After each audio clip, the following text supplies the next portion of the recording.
So here we go. There was one major televised debate that you probably missed and you probably didn't watch. I think that many people buried the lead. This wasn't really that well promoted, but I think it'd be interesting to check this out. This aired on Fox News on Hannity. It's actually an episode of Hannity.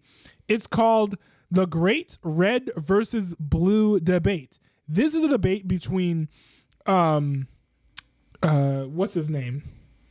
Ron DeSantis and Gavin Newsom. Two people who I think the elites wish were the nominees for president of the United States. Now, I don't know what is like the best place to go watch this if you want to watch this yourself. I DVR'd it on Hulu with live TV, which is how I'm able to watch it. I don't think it's in podcast form. The full debate isn't on YouTube. Maybe if you have a cable subscription, you could go check it out on the Fox News app. But I've been able to grab a copy, right? It's not pirated or anything. So I'm going to react to this. Hopefully I don't get any sort of like copyright strike or anything or copyright block. Unfortunately, these ads are unskippable for me, but let's dive into this because I think that this will be fun to watch together.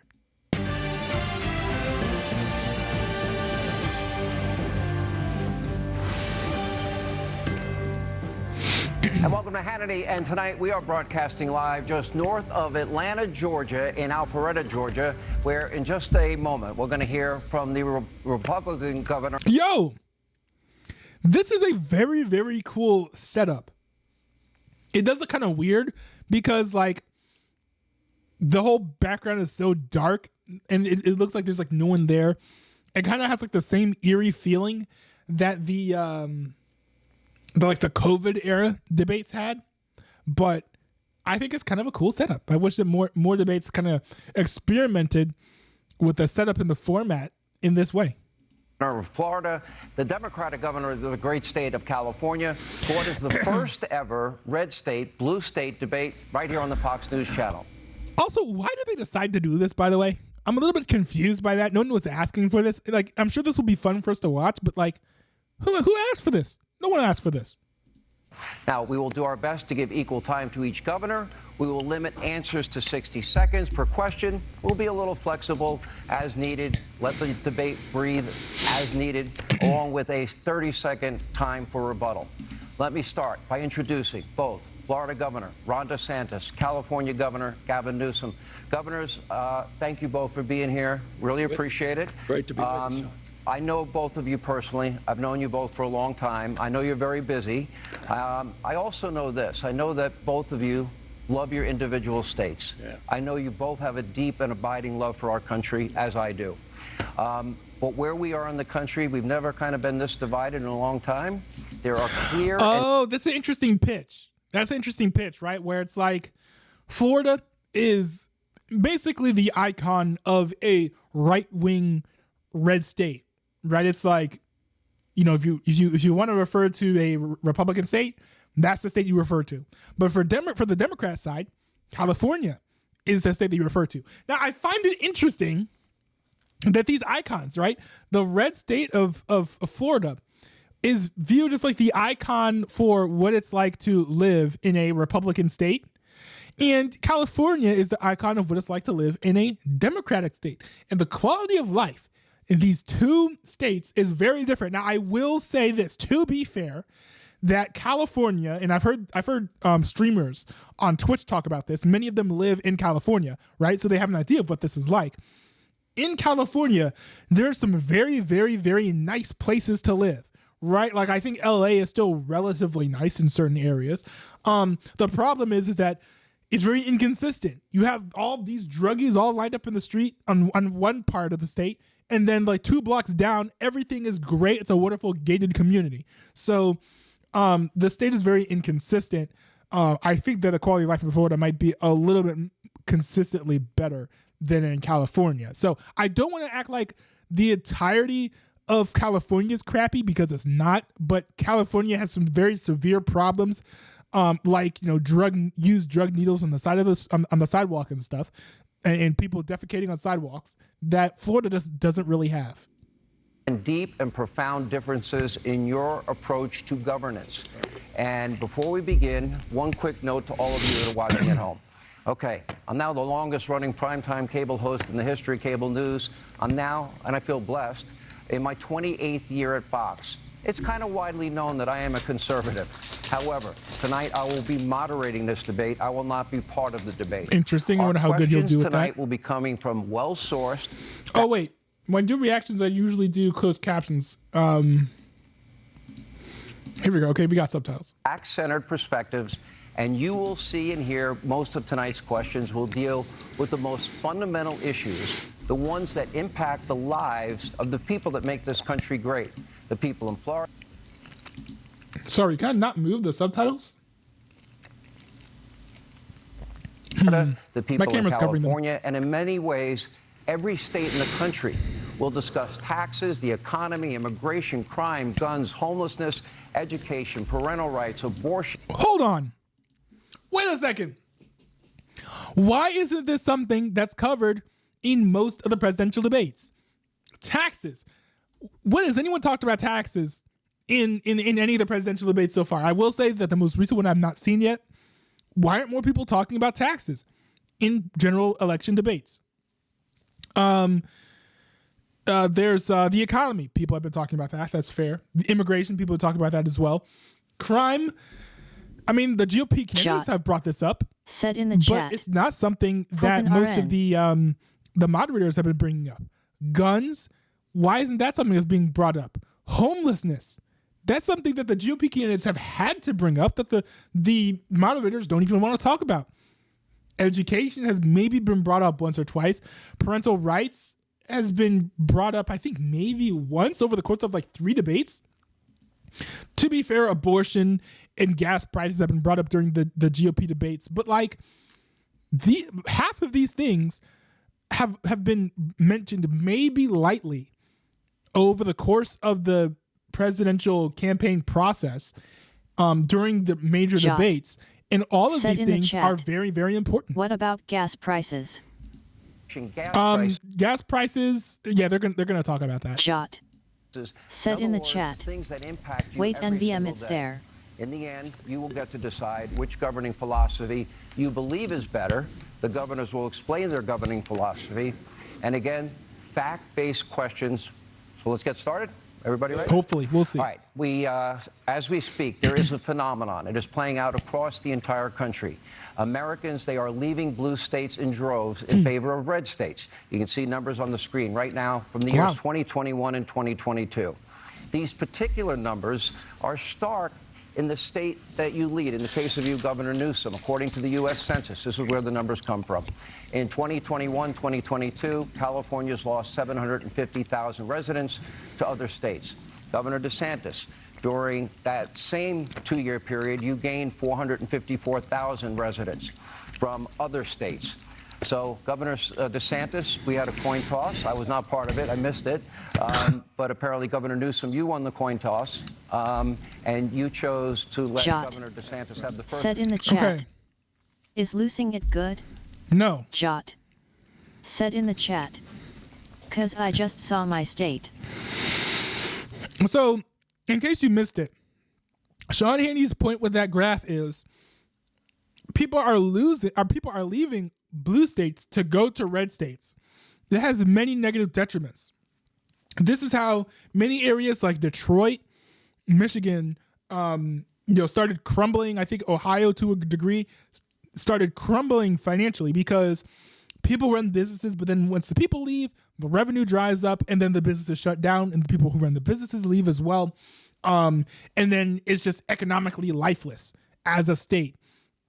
Also, you get less revenue as a state through taxes, so you aren't able to do as much in the form of projects unless you don't care about getting into debt, which, frankly, many states don't. They just pretend that they do.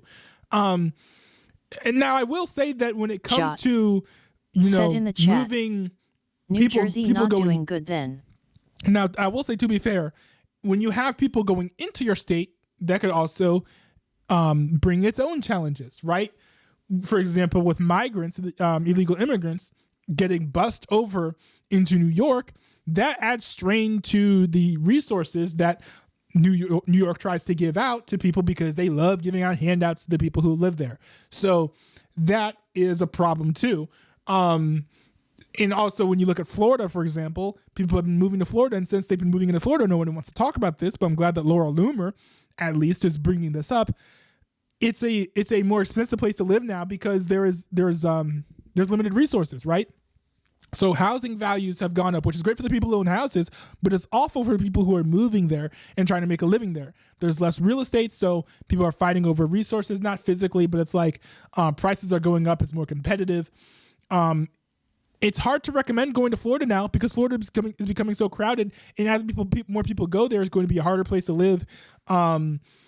It's going to end up like California was, where you have to make a lot of money in order to have a sustainable life in Florida. So there are pros and cons to gaining and losing more states. But I will say that it's generally a testament to how you're doing as a governor and running your state. If you're doing a good job, people are going to want to go to your state. If you are doing a bad job, people are going to want to leave. You generally, I think, want to have a stable population, right? Because states aren't infinitely scalable when it comes to population growth. Generally, I think you want a stable population. You don't want to have tons and tons and tons of people coming into your state with no sign of stopping or no limit. So that can be a problem. First question, you will get the last word tonight. So I begin with you. For Governor Newsom, I will ask, what your response is on this as well. It's a simple question. How do you explain this phenomenon? Governor, what's going on?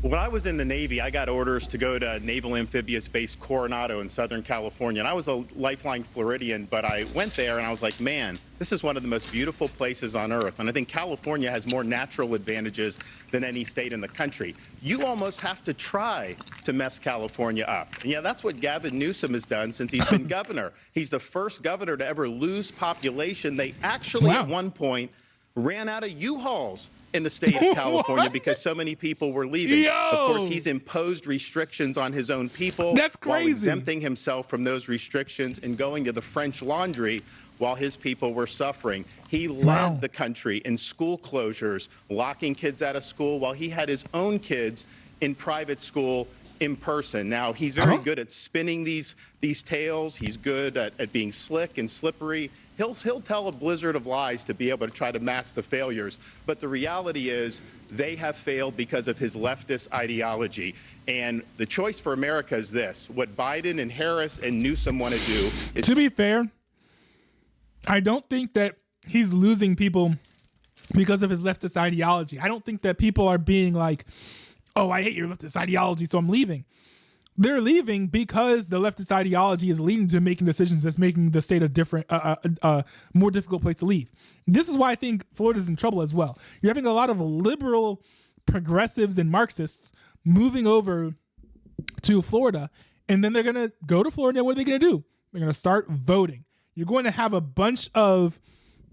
Florida's going to become more purple than it was before Ron DeSantis showed up. So I think that's a reason why Florida's kind of in trouble. But you're mistaken if you're thinking that people are leaving California because it's so woke. That's not why people are leaving.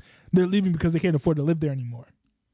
Take the California model and do that nationally. In Florida, we showed that conservative principles work. This country must choose freedom over failure. Governor Newsom, your reaction. Well, is there no crowd? Good to be with you, Sean. It's nice also to see you in a tie as well tonight. I thought that Florida was. I thought there was a crowd somewhere behind all those banners. With you, Ron, and I dressed up for the occasion, Governor. No, I'm impressed and I'm grateful. Look, it's an important. Why is he surprised that a moderator of a debate would show up wearing a tie? This is literally an episode of Hannity on Fox News. Hannity wears ties in suits every single episode. As far as I know, that's kind of a weird remark to make. Occasion. This is an important conversation, and I think it's important. The folks watching, they're probably wondering, what are we actually doing here? And I want to answer that very directly. I'll tell you why I'm here. I'm here to tell the truth about the Biden-Harris record and also compare and contrast Ron DeSantis' record and the Republican Party's record as a point of contrast that's as different as daylight and darkness. You want to bring us back to a pre-1960s world, America in reverse. You want to roll back hard-earned national rights on voting rights, on civil rights, on LGBTQ rights, on women's rights, not just access to abortion, but also access to contraception. You want to weaponize grievance. You are focusing on false separateness. You in particular, Ron, are on a banning binge, a cultural purge, intimidating and humiliating people you disagree with. You and President Trump are really trying to light democracy on fire. So, Sean, there are profound... Yo, I will say that this is kind of old, but this does not age well in light of the fact that Democrats are literally trying to take Donald Trump off of ballots in multiple states in the United States of America. Differences tonight, and I look forward to engaging them. But there's one thing in closing that we have in common is neither of us will be the nominee for our party in 2024. That's funny. That's funny. That's a good one. Okay. Great opening statement, but Didn't it answer did not the question. It I mean, didn't address the issue. Can you explain this migration out of California and going to red state, blue state? Well, hold on. You mean the last 2 years, more Floridians going to California than Californians going to Florida? No, I put up on the by the way, that's going to be fun to fact check. So we'll just start right there. California has no peers. California dominates. Size of 21 state populations combined. It's the fifth largest. There is still a net loss. There is still a net loss of people in California.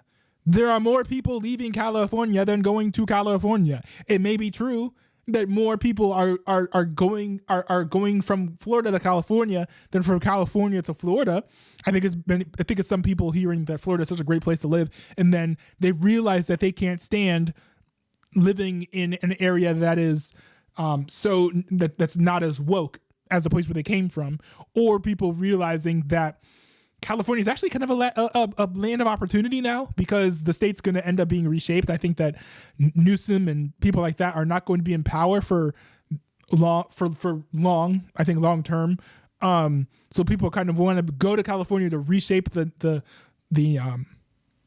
nature of the state, but that doesn't really negate the point that Hannity made. It's an interesting counterpoint. It's something that, maybe Ron DeSantis should have to answer for, but it's not the subject that we're discussing at the moment. Economy in the world. We dominate, #1 manufacturing state. We dominate in two-way trade and research and development, access to innovation, more scientists, more researchers, more engineers, more Nobel laureates in the state of California than any other state in the nation. The finest system of higher. I mean, Nobel laureates don't lower gas prices. Nobel laureates don't make rent cheaper. Nobel laureates don't decrease your taxable income, right? They don't lower your taxes. Nobel laureates don't make it easier to own a home. Nobel laureates don't remove used drug needles from the streets. And Nobel laureates don't keep homeless people from defecating on the sidewalks. So you can brag about all of the Nobel laureates that you have, but ain't no Nobel laureates running around, increasing the quality of life in California. Education. It's the birthplace of life science and biotech and nanotechnology. We dominate in green tech. We dominate in high tech. We dominate in artificial intelligence. So with respect, I think it's an interesting campaign strategy for Ron DeSantis to be bashing a state of 40 million Americans when California simply has no peers. Well, that's a pretty slick way of not answering your question. He went on a binge of putting out a lot of left-wing platitudes. Here's what I would say. I talked to a lot of the people that have moved from California to Florida, and we never used to get people from California to Florida or really anywhere on the East Coast. Why would you leave California? It's got the best weather, great natural fortunes. Excuse me, sir. But one of the things that I did, I was talking to a gentleman a couple. Guys, I'm going to let the debate breathe.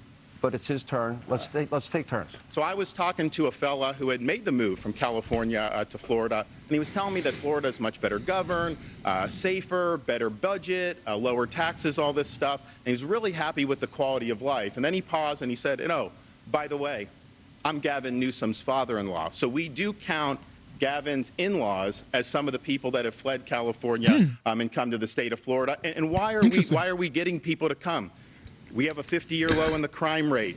You don't see, in the last 10 years, we've had a 45% decline in homelessness. California's had a 45% increase in homelessness. We back the blue. I was walking the streets of San Francisco a couple months ago, and I had some of the cops in San Francisco do a beeline to come over to me, and I didn't know what they were going to say. And they're like, we want to thank you for standing for law enforcement because we don't get that support in the state of California. So people understand quality of life matters. They understand that Florida's doing it right, and I can tell you the numbers speak for themselves. We have way more people moving to this state than leaving. Gavin can't say the opposite. More people are leaving California than are moving into California. Let me bring up coming to California the other way around the last 2 years. But let's talk about crime. Governor, hold on. Governor, wait a minute. Hold on a second. I actually think he should be allowed to respond to that directly. I don't think that Hannity should be butting in, making a counterpoint at this point of the debate. He said a lot of things that were factually untrue, including that 50-year crime low, which his own law enforcement team said you should not be using. You have yet to address the issue, but I asked you twice. You don't want to answer it. But the issue of why the migration out of red states, out of blue states. We just established more Floridians coming to California in the last 2 years than the other way. Overall, you had a net loss of 7. Exactly. You asserted it. It's a fact. No, it's not a fact. It is a fact. Moving on. Let's go. Your states have vastly different income tax rates. Okay. I will say it's very cool to see a moderator point out, hey, you didn't answer the question. You don't really see that a whole lot in debates generally. So I'm impressed by that. Now, maybe Sean Hannity will moderate a debate in the future. That'd be cool to see. He did a lot better than the team who did the last Fox News debate. But actually not doing a terrible job here. Well, you had a net loss of 7. It's a fact. You fact. just asserted it. It's a fact. No, it's not a fact. It is a fact. Moving on. Let's go. Your states have vastly different income tax rates. Okay. It is what it is. These are the facts. California's highest rate for top earners, 13%. Married couple, for example, in California, earning a median income of $84,000, they have a 6% income tax in the state of California. Florida's income tax rate is 0% across all salaries, but it goes beyond income taxes. Property taxes are lower in California, but everything else is higher. Let's take a look at the numbers. These are the facts. The average property tax in California, 0.75%, Florida, 0.91%. Sales tax, California, 7.25%, Florida, 6%. Gas tax rate, California, 77 cents a gallon.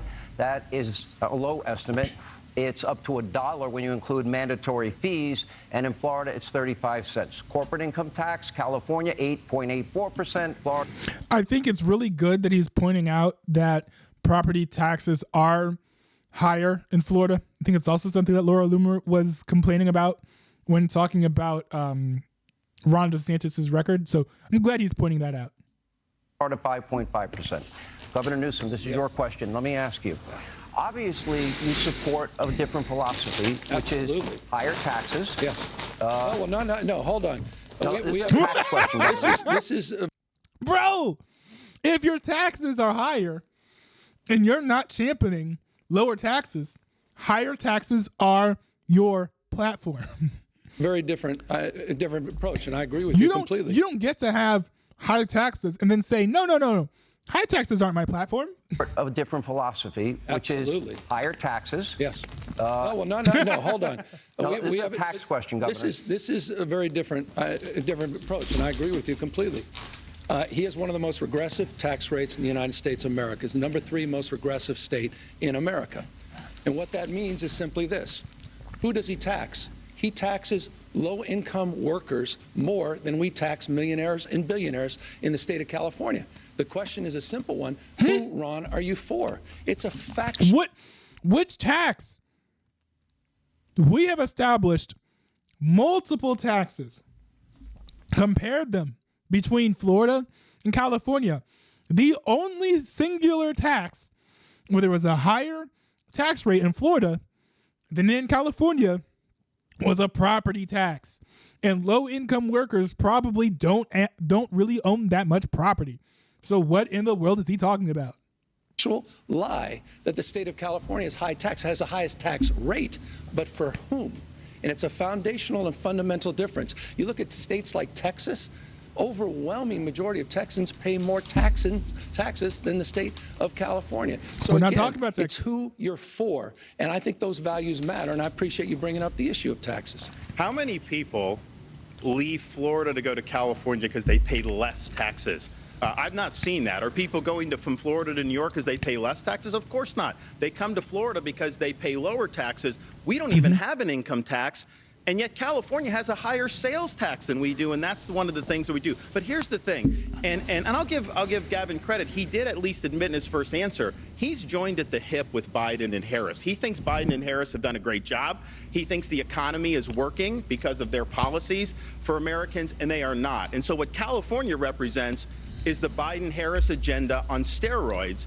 They would love nothing more than to get 4 more years to be able to take the California model nationally. That would be disastrous for working people in this country. We'll talk about working people. They pay more in your state than the state of California charges for billionaires and millionaires. And it's just a value proposition. True. It's a fact. Again, you can't. Wait a you second. have Wait. 6 or 7 He keeps year making old- this claim. What's Well, it no, based on? We'll talk about working people. They pay more in your state than the state of California charges for billionaires and millionaires. And it's just about. In taxes? I don't understand. What is this data that he's citing?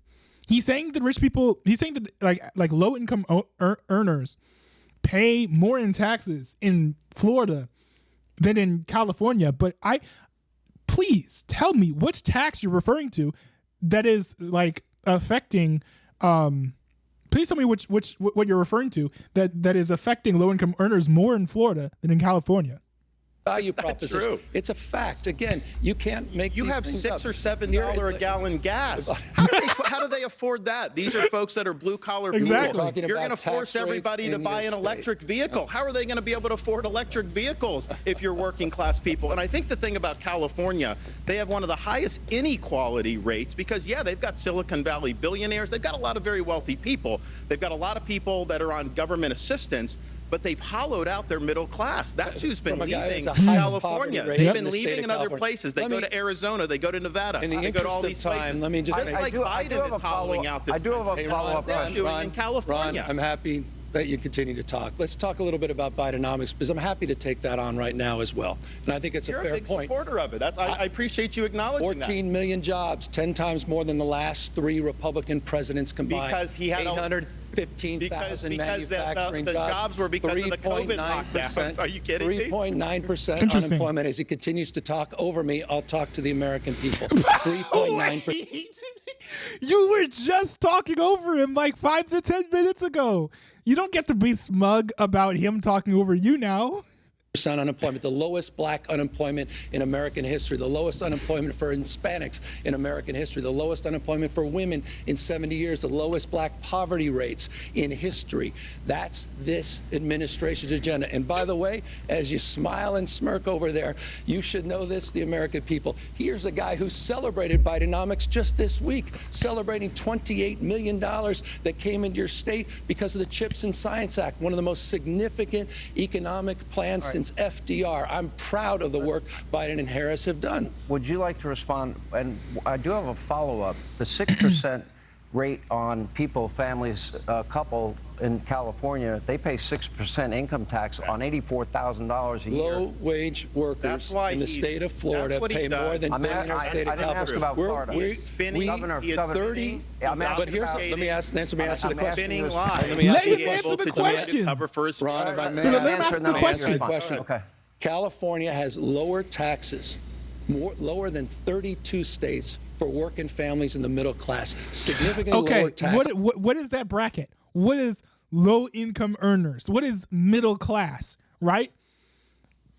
I mean, because Democrats love to use these slippery words. So it's like, oh, let's pass this bill to tax the rich. And then turns out that taxing the rich literally includes large swaths of the middle class, right? So it's a little bit helpful if you maybe more narrowly and precisely define exactly who you're talking about is paying more in taxes in Florida than in California, and how, through which taxes, because Sean Hannity has demonstrated that basically all taxes are more expensive in California than in Florida, except for property taxes, which again, low income earners probably don't have property, or at least not that much property. You support that. That's what like you say. Texas. You support a 6% income tax for people, a couple I'm making against 84,000. progressive taxes that advantage billionaires and millionaires over working families and the working poor. People in his state pay more taxes on the low end than we tax people on the high end. How does That's paying a fact. $7 a gallon proposition. gas help working people? That doesn't help working people at all. How does paying an 8% sales tax help working people? That doesn't help working people at all. They have the highest taxes in the nation. People flee to be able to save money to get out of California. And you have working class people that move to these other states. Their dollars go much further. But here's the thing. They want to take this Bidenomics and they want to double down on this for the next 4 years. How many people are able to afford groceries now compared to what you were doing 3 or 4 years ago? I talked to people, I talked to a woman who had a cart full of groceries going in, and they're ringing it up. And it got to be so expensive, she has to take a lot of the stuff out. That didn't used to be the case. People used to be able to work hard and get ahead. That is not true under Joe Biden. And you know what, Sean, one more final thing. California's unemployment rate is 60% higher than Florida's unemployment rate. Our unemployment rate is 2.8%. That dovetails into my next question, Why? Governor. Because it's a command and control economy. They have a political agenda that they're pursuing. Let me ask that question. People. Honor the question of jobs. I think it's important. You know what? That affects that affects everybody. Biden administration the last 3 years has been a master Joe Biden paying you tonight? 3.9%. I thought this was state versus state. Well, hey, I mean, the GOP's probably paying. Actually, it's going to be a joke, but this is not misinformation. It's a joke. But is the GOP paying Ron DeSantis too? Like, this feels like a debate between the two mascots of both parties, really. About the United States of America. I thought this guy was running for president of the United States. If You you're are running too. for a You just won't are you admit running it. for a third You term? just Sounds like won't you're admit running it. for a You will not third admit it. term. Why don't you All right, just gentlemen. admit that you're running? Hold on. All right, we can't talk. We can't talk. I'm going to move on to the next hovering. question. He's The running. unemployment rate in Florida right now is just 2.8%. As you stated. Oh my goodness! How exactly is Gavin Newsom going to spin this stat to make California look better than Florida? I wonder if he'll use a tactic saying, "Oh, well, it used to be 7% or something like that." That would be a smart tack. California ranks second worst in the country at 4.8%. Hold on. This question goes to Governor DeSantis, and then you'll have a chance to respond. Governor DeSantis. Well, right. I mean, they tax too much. They regulate too much. They have a political agenda. It's not a good climate for business. They've lost a lot of companies. A lot of companies have moved to Texas. We have had some to Florida, but they've lost a lot of companies to Texas because they're not doing a good job looking out for folks and not creating a good business environment. And, when I have people that come to Florida, they tell me, you guys actually want us to succeed in Florida. And they feel like when they're in California, they don't want business to succeed. Is that what Disney's saying, the Tampa Bay Rays? Well, actually, yeah. I think that's an interesting point with Disney because I had Disney open during COVID, and we made them a fortune, and we saved a lot of jobs. You had Disney closed inexplicably for over a year. You were not following science. You were a lockdown governor. You did a lot of damage to your people. You had more kids locked out of school for a longer period of time in California than anywhere else in the country. It was the working class kids. It was the middle income kids. His kids were in private school. They were in class in person. He locked people out because of the teachers' union. He is owned by the teachers' union. You will never cross the teachers' union. This is just a lot of hot Lock, stock, and barrel. Let's talk about COVID. Let's talk about your record on COVID. That got a lot more personal than it needed to be. Because DeSantis had like some really good points about how he actually has done better for businesses in Florida than Newsom has done in California. But then it got all personal with like, oh, you put your kids in school. Like, he already brought that up. He didn't need to bring it up again for like the second time in 5 to 10 minutes. I will say, though, that one of the reasons that I did not like Ron DeSantis, and I hope that Gavin Newsom brings this up, is that Ron DeSantis revoked certain privileges that he gave to Disney. I have a whole video about this. You could go watch my all of the reasons why I don't like Ron DeSantis. But basically, now I will say this. When you're a governor, you have a right to revoke privileges from companies if you wish, right? But Ron DeSantis revoked privileges from Disney specifically because they were woke. I don't think that you should be giving different companies special favor or special treatment or especially negative treatment specifically for having political viewpoints that you disagree with. Because I think that just leads to more partisanship. It's not particularly fair. If your company is bringing in more income into the state, I think you should be treated well. I think that's the criteria you should use, not like, oh, well, you guys are woke, so you guys aren't gonna be like tax exempt anymore. Like that's really not fair, and I think that's a little bit that's unfortunate, unnecessarily petty. So I hope that Gavin Newsom brings this up. I think there was a reason he specifically mentioned both Disney and the Tampa Bay Rays. I don't know what the Tampa Rays situation is, so kind of curious what he has to say about that. Emergency declaration before the state of California did. You closed down your beaches, your bars, your restaurants. False. It's a fact. It's true, but he opened them up like weeks later when he realized that it wasn't really that big of a deal. So I don't know why DeSantis is lying through his teeth about whether or not he did any lockdowns at all, but to DeSantis' credit, he didn't lock down for long, and I think that he had lockdowns that were some of the shortest that you saw in the entire country. You had quarantines. You had quarantines. You had checkpoints all over the state of Florida. By the way, I didn't say that. Donald Trump laid you out on this, dead to right. You did that. True. You followed science. You followed Fauci. That's not false. He followed science. He true. followed Fauci. You and were why promoting. Did everyone leave hold on. You were California to come to promoting Florida vaccines. Because we were open. You were promoting vaccines. You even wore a mask in we September. Were open, son. you were closed. If it's okay. Almost everyone was doing all of that stuff. No one initially was saying, "Oh, COVID's not a big deal. We shouldn't do anything," because we didn't have the science to validate that position. Even the conspiracy theorists on the right wing, there were conspiracy theorists, I think, on the right who were more fearful of COVID in the beginning than the Democrats. But everybody was staying inside. No one was saying, oh, this is fake, except for like maybe the extreme conspiracy theorists, to sort of like act like DeSantis was some big lockdown governor when he locked down his state for less than the majority of other states. In defiance of sort of like the mainstream thinking even nowadays, is kind of ridiculous. Okay with you? We'll do this. Why were you closed? Why don't we do this so in a long? way where we both can have Why were you closed for so long? You wore a mask with Donald Trump outside I'm trying to let it breathe. in September 2020. Gavin, he did all of that Newsom. until he decided to fall prey to the fringe of his party. And as a consequence of that, Ron, tens of thousands of people lost their lives. Not true. The equivalent, if I had your policies, the equivalent of 10 9/11s. Tens of thousands of people lost their lives. And for what, Ron? Those are more lies. In fact, the Lancet just did a study. Florida had a lower standardized COVID death rate than California did. That's a Lancet study. Yeah, one more thing. One more thing. Ooh, that's interesting. That's interesting. See, one thing Democrats don't really like to do is put out per capita stats. You know, it's a very good point.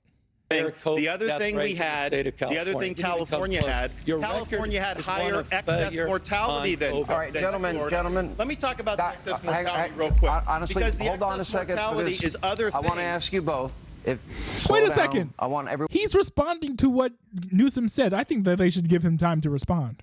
I want to be heard. If I can ask you, I really do want this to breathe. I want this debate to breathe. I want it to organically develop. To do that, I need. Why are you interrupting them when they're talking about a subject?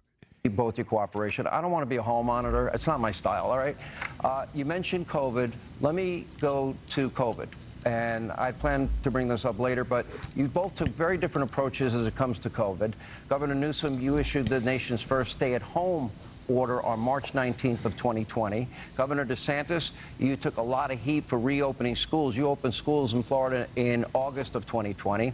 All right, so here's the data, which I think is important. This is where the facts come in. Your state's death rates were almost identical. This is factually untrue. Hold on. Factually untrue. Ooh, wait a second. So is the stat that DeSantis cited wrong when he said that? What is the standardized death rate? Is the standardized death rate from like death rates per people who got COVID? Or like, because this is per capita. This is per capita, right? Per 100,000 individuals. Data from the CDC, you know, who maybe we don't like them the most, but they have the most holistic data on this subject. So was DeSantis's data wrong? Did he deliberately lie? Because according to this chart, Florida did have slightly more. I mean, it's a negligible difference, but it did have more COVID deaths per capita than California did.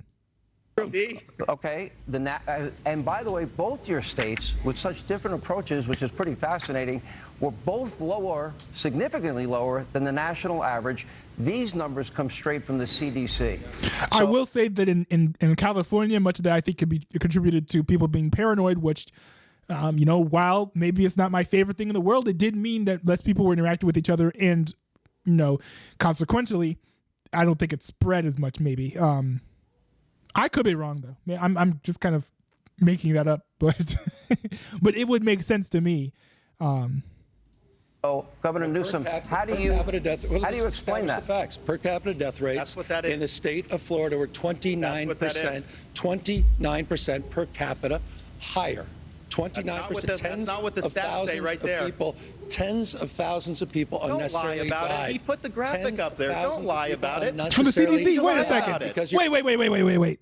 So it's follow Fauci and follow the CDC now until the CDC data says something that you don't like. Now all of a sudden it's all of the CDC is wrong with their data. Where is he getting these numbers from?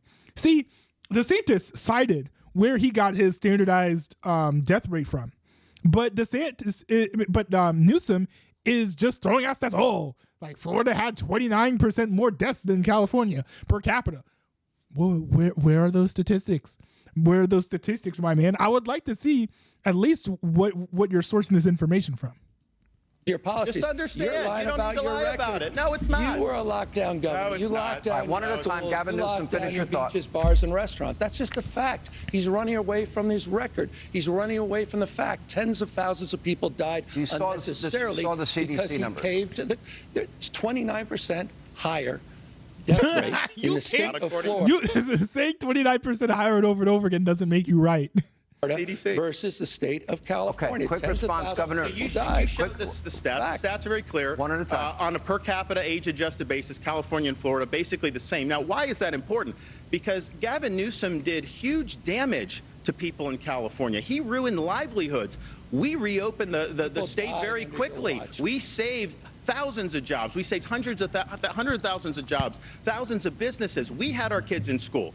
He had the kids locked out of school because of the teachers union. That is having a generational impact. California has one of the lowest literacy rates in the country. In the most recent NAEP exam, Florida came in number 3 for 4th grade reading. California was far, far behind. So you should apologize for not getting your kids in school. Why didn't you get the kids in school in the summer of 2020 like we did? The only you vowed to the teachers union. You didn't do the job you should have done. All right, the only person, one at a time, quick answer. Is Ron DeSantis for the tens of thousands of lives that died unnecessarily because he played to the fringe of his party. We got to take a break. And finish your thought. No, and when it comes to the issue of schools, you better be careful. You had more learning loss during COVID than the national average in the state of California. According to who?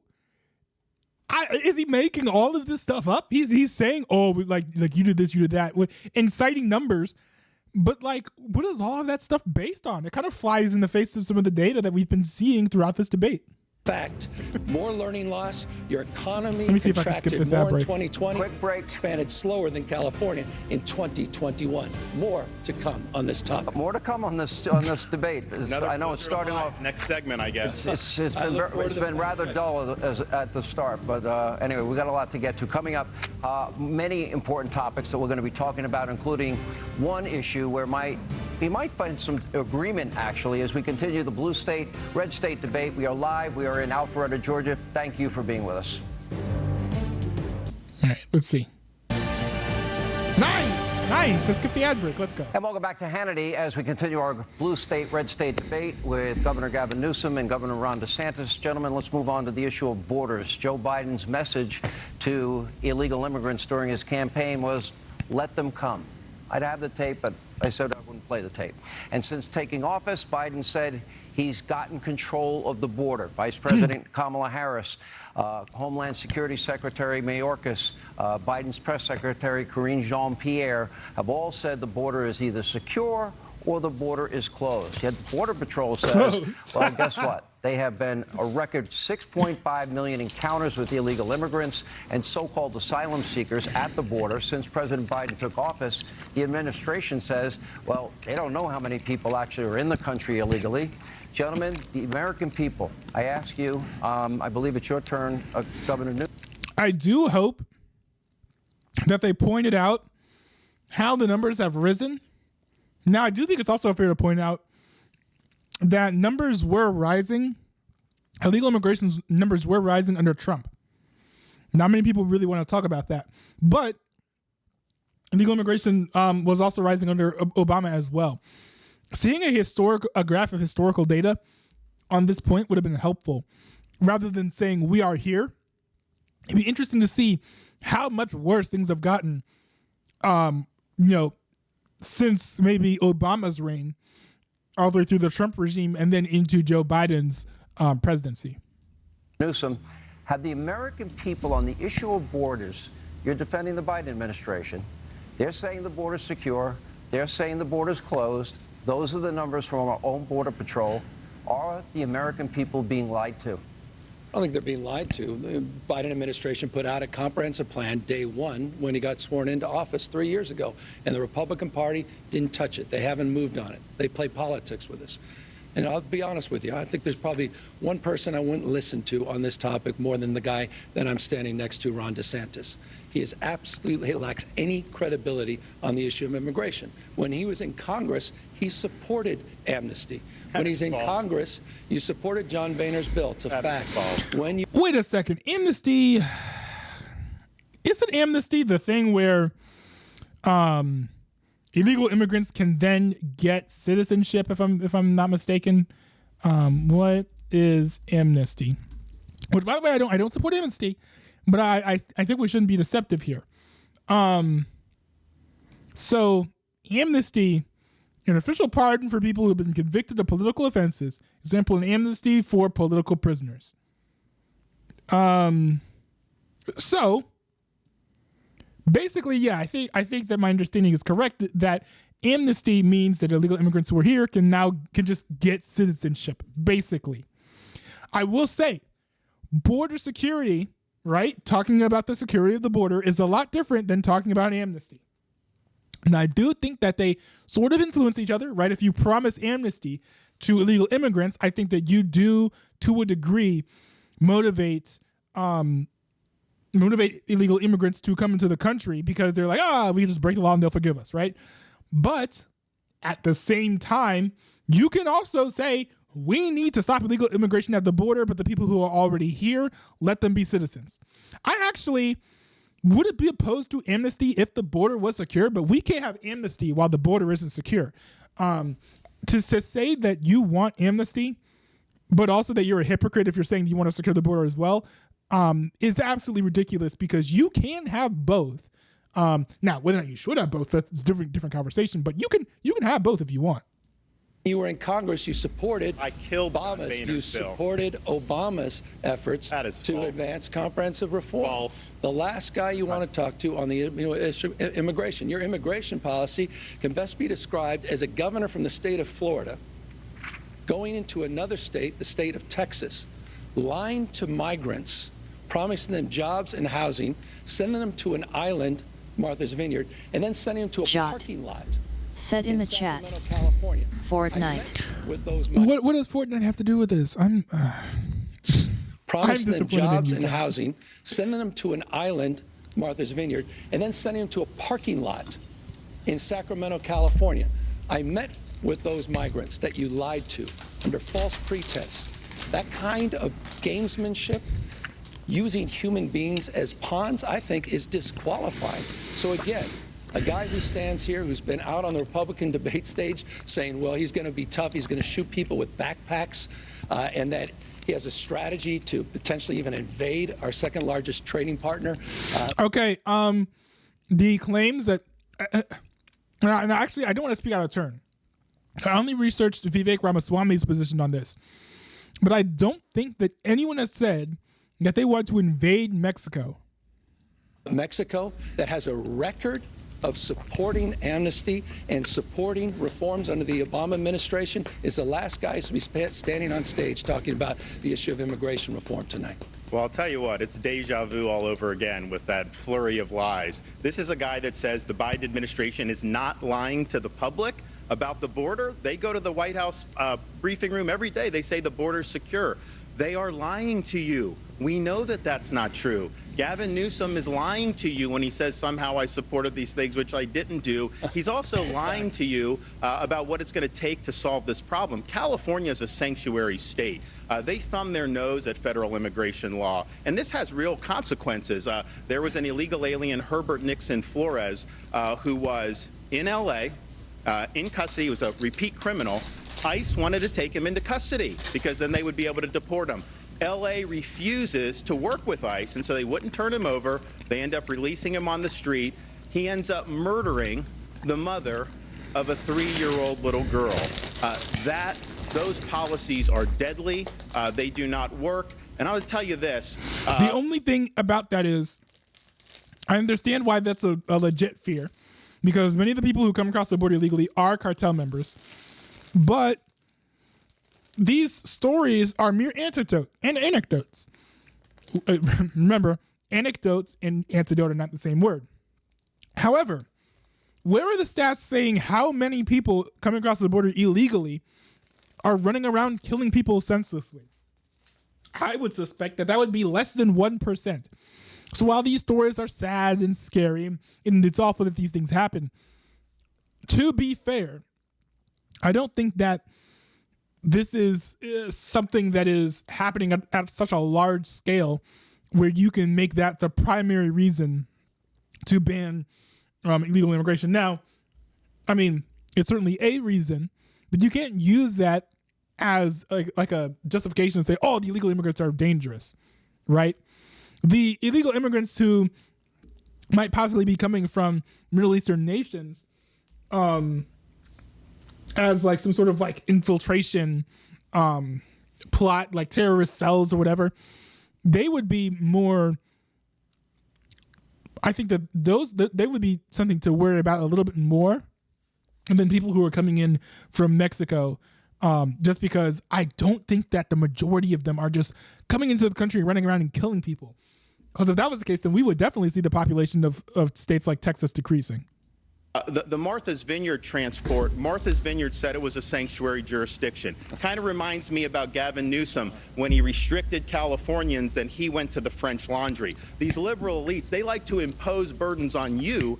They don't want to have to face the consequences of their actions. So we've got a lot of elites who want open borders, who lecture everybody else about it. And the minute they have to deal with any of the consequences, oh man, all hell breaks loose. How about the consequences? Hold on, of we're moving on. We're moving to the next question. We'd be much better on the off same if topic. that were the case. On the same topic, this is important. This is a very important question. While some migrants I know want to come to America for a better life for themselves and their family, find the American dream, I totally sympathize with them. Many good people fleeing very bad situations abroad. But others are abusing the asylum process, and in the process, in search of where they're coming from, well, we're now learning that many are coming from some of our top geopolitical foes, countries with little to no vetting, or people that are coming in, they're not being vetted. Look at these numbers. Between October 2021, October 2023, border agents encountered 6,386 nationals from Afghanistan, 3,153 from Egypt, 659 from Iran, the #1 state sponsor of terror, 538 from Syria, 12,605 from Russia, and a whopping 26,113 from China. Now, my question, the next question goes to you, Governor Newsom. What are the odds that Biden's open borders have allowed terrorists and terror cells unvetted into this country?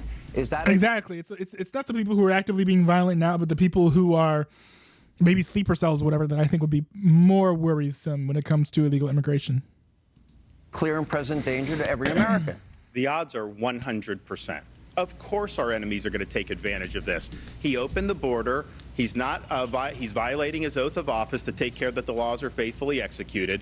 He's knowingly having 8 million come in. And yes, there's criminal aliens. There are terrorists. There's a lot of fentanyl. That we've had tens of thousands of fentanyl deaths. I've met a lot of angel parents who have lost kids to fentanyl overdose, and the problem is, you'll have a college kid that may take some pill not knowing that there's fentanyl in it, and then right there that can be fatal. They're poisoning our people, and Joe Biden is sitting on his hands. He refuses to take care of the border. He refuses to hold the drug cartels accountable. This is the vision of Biden, Harris, Newsom. Open borders, Americans suffer, and Americans continue to die because of fentanyl overdose. There will be, unfortunately, a terrorist attack at some point that we'll be able to trace back to our southern border. God forbid. By the way, do you see that risk, Governor Newsom? Hold on. I mean, do you see the risk? Joe Biden put out not only a comprehensive plan, he consistently puts up plans. Hold on, no, but Sean, is there a risk? I'm going to answer your question. I support border security. I think the asylum system is broken. I believe that we need. I understand that. I'm the only guy here that's a border state governor. You're trolling folks and trying to find migrants to play political games to try to get some news and attention so you can out-Trump Trump. And by the way... Wait a second. Did he just say that he's the only one here who is a border state governor? This probably has to be the most blatant lie told during this entire debate. Hold on. Wait, actually, hold on. Wait a second. Florida is... Never mind. I'm wrong. Wait, is it? Wait a second.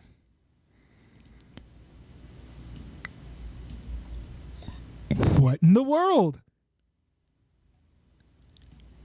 Florida is a border state. I don't know if you can be more obviously wrong than this. And this is not some right-wing publication. This is literally Wikipedia. We do see... right? California right here is a border state. But guess what else is a border state? Florida. So Gavin Newsom is not the only border state governor here. Like, anyone who has any idea of what the geography of the United States looks like would probably be able to tell that he's dead wrong on this. Why? Why is he being so obviously wrong about this? If you're not going to tell the truth when you're out there campaigning, at least do it on something that people don't know about. Like, people generally know what maps of the United States of America looks like. How's that going for you, Ron? You're down 41 points in your own home state. On the issue of immigration, Joe Biden put a $14 billion immigration package up in front of Congress, 2,300 border agents, as well as custom officials, 1,000 new law enforcement officers to deal with the fentanyl issue. And by the way, that's a major issue in your state, 41% higher overdose rates than the state of California. And here's what I haven't heard, not a peep from Ron DeSantis. They want to demagogue this issue. You want to play politics with issues. You don't want to solve this issue. Why don't you lead your party Governor Newsom, and support that $14 billion package? Hold on. I have a follow-up. Governor Newsom, I appreciate your answer. You have mentioned comprehensive immigration reform many times. It's not happened under Joe Biden. I don't think it's going to happen next year. Put a detailed plan in. Republicans in Congress refused to act on it. Let me finish my Congress question. to work with this administration. My question was, with all of these millions and millions of people coming into this country unvetted, the question was and remains, Is this a clear and present danger from the countries I put up on the screen? Is that a clear and present danger to America? And what do you do in the interim? That's why the President of the United States put a $14 billion package in front of Congress they can act on today. And what would that? They haven't done anything in 2 years, this Congress. What do you Literally support? not a single piece of legislation. I support the $14 billion package President's put forward that includes 2,300 border agents and customs officials. By the way, also includes $850 million in new technology for border security. You hear nothing from Ron DeSantis. You hear nothing, Sean, respectfully. You hear nothing from the Republican Party. They play politics. I'm almost out of time. The President put the plan up to address Does it worry? Let me ask the question another way. Does it worry you that our top geopolitical foes, the #1 state sponsor of terror, Iran, China, Russia, Afghanistan, Syria, that they're at our southern border? You're a border state governor. Does that concern you at all? Why else would I have put the answer is yes. Why else would I put the National Guard? Why would I have just increased it by 50% on the largest port in the Western Hemisphere? I will say the Democrats are starting to get better. Like as soon as illegal immigration affects blue states, Democratic governors all of a sudden start growing up a spine, then they start having better immigration policies. Excuse me. So I think that dinging Democratic governors on immigration policy as time goes on is going to be more and more of a losing strategy, unless you're talking about historically, because they're starting to shape up. Like Eric Adams is starting to ring the alarm bells about immigration. And actually, if you notice, I think a lot of border states, not all of them, but many border states are Republicans, which is why they've already long been saying, yo, this is a problem. We can't just have endless immigration. Democrat states can get away with it because, you know, how many illegal immigrants are crossing the border into Michigan, for example, or Oregon, right? Probably not a lot. Not even New York. Versus if you look at the amount of people who are pouring into the border, into Texas, into Florida, into similar border states. It's not the same. In my state. I mean, this guy has no record. The fact that you supported amnesty, the fact you supported Obama's reforms, those are facts. They're just simple facts. The fact that your greatest contribution, Ron, to this debate is shooting people with backpacks. I don't mind. That's so inhumane. I don't mind him lying to me. Right? I don't mind Gavin lying to me, but I do mind him lying to you. He is sitting there saying that Joe Biden is willing to solve this problem. Is there? Wait. Yo. If I'm, I appreciate the passion. So inhumane. I don't mind him lying to me. I don't mind Gavin lying to me, but I do mind him lying to you. He is sitting there saying that Joe Biden. Now, I will say that this is going to be kind of like an ad hominem attack, but I don't really care because this is for the entertainment factor. If I was on a date with someone that was making that face, this is the part where, like, I back away slowly and then I run for the nearest exit. Why is he, like, glaring at Sean Hannity with, like, the crazy eyes? This is one of the mannerisms that Ron DeSantis has that just, like, comes off as very weird to me. Like, dude just got, like, triggered and started just, like, staring wide-eyed as if, like, he's a deer and he just caught, like, the faintest glimpse of some headlights. Like, this emotional reaction just is strange to me. Is willing to solve this problem. Is there anybody out there that actually believes this? Joe Biden created this problem. So if he's willing to lie to you about that, you know he's lying to you about all these other facts and figures, about all this other stuff. He's just throwing stuff out to see what sticks against the wall. This is a slick, slippery politician whose state is failing, people are leaving his state, and he's trying to run interference for his failure. We've got to take our second break. We're gonna, when we come back, we have a lot more ground to cover. Quick break. We have a lot of ground to cover. More with Governors DeSantis and Newsom. The great blue-red state debate as we continue from Alberta, wow, what Georgia. A short Again, thank you for being with us. Not even worth skipping.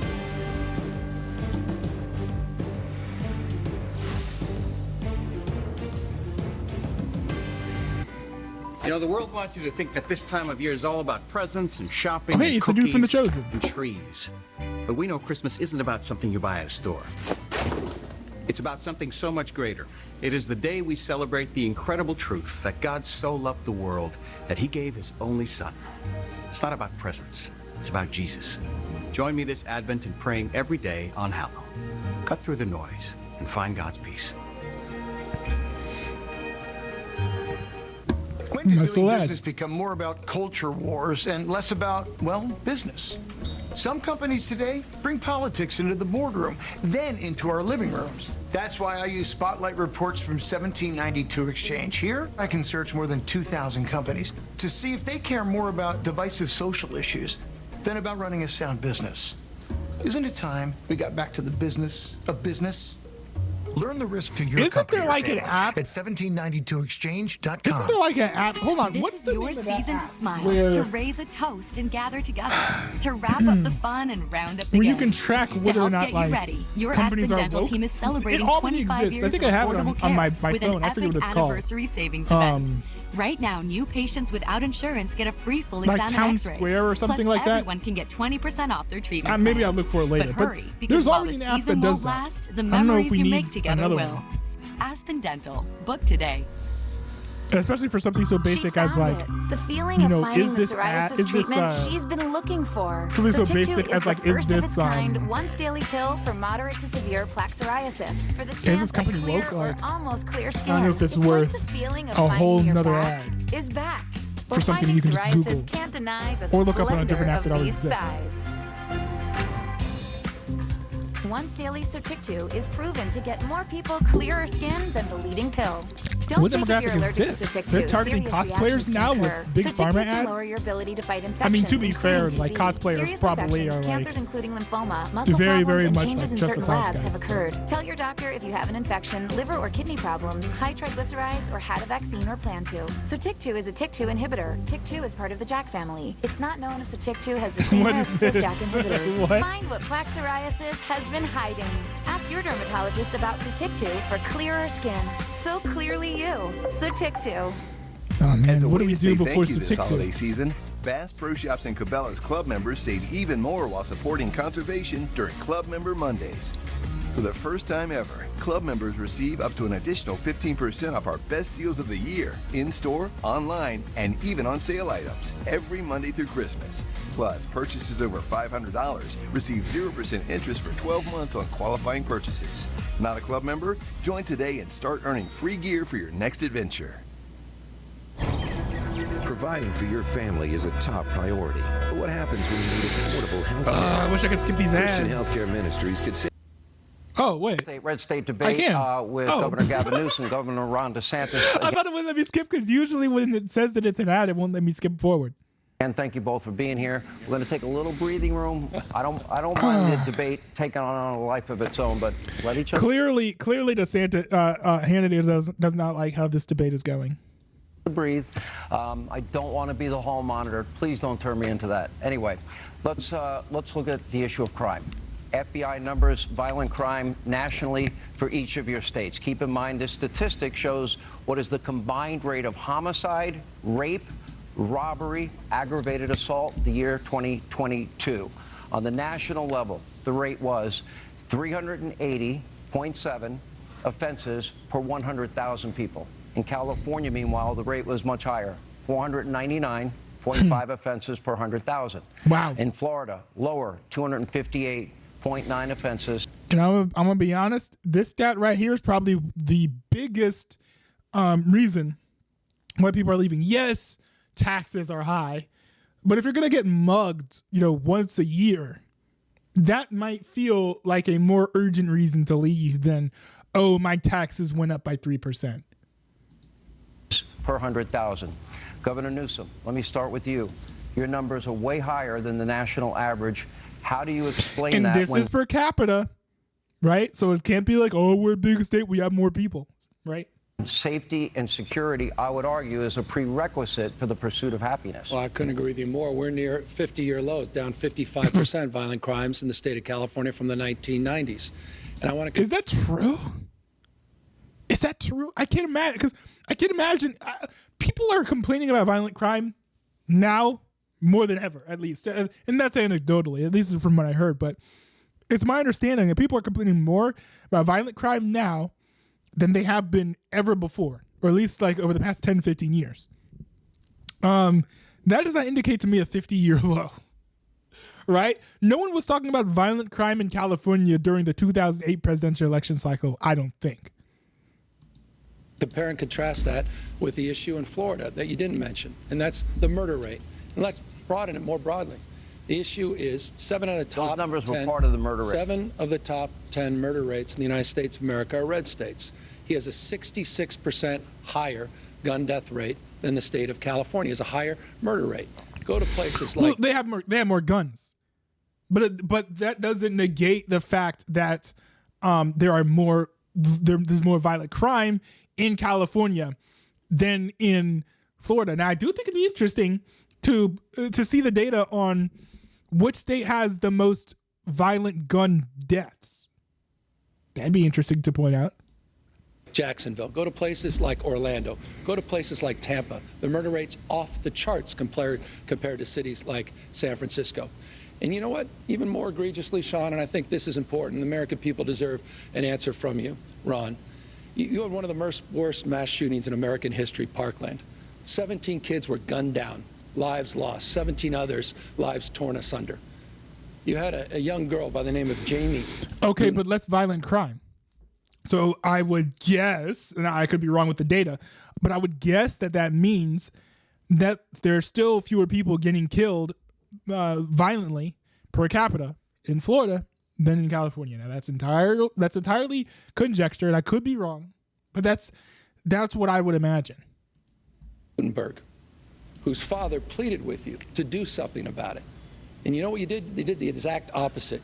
You made it easier for felons to get guns without background checks, without any training.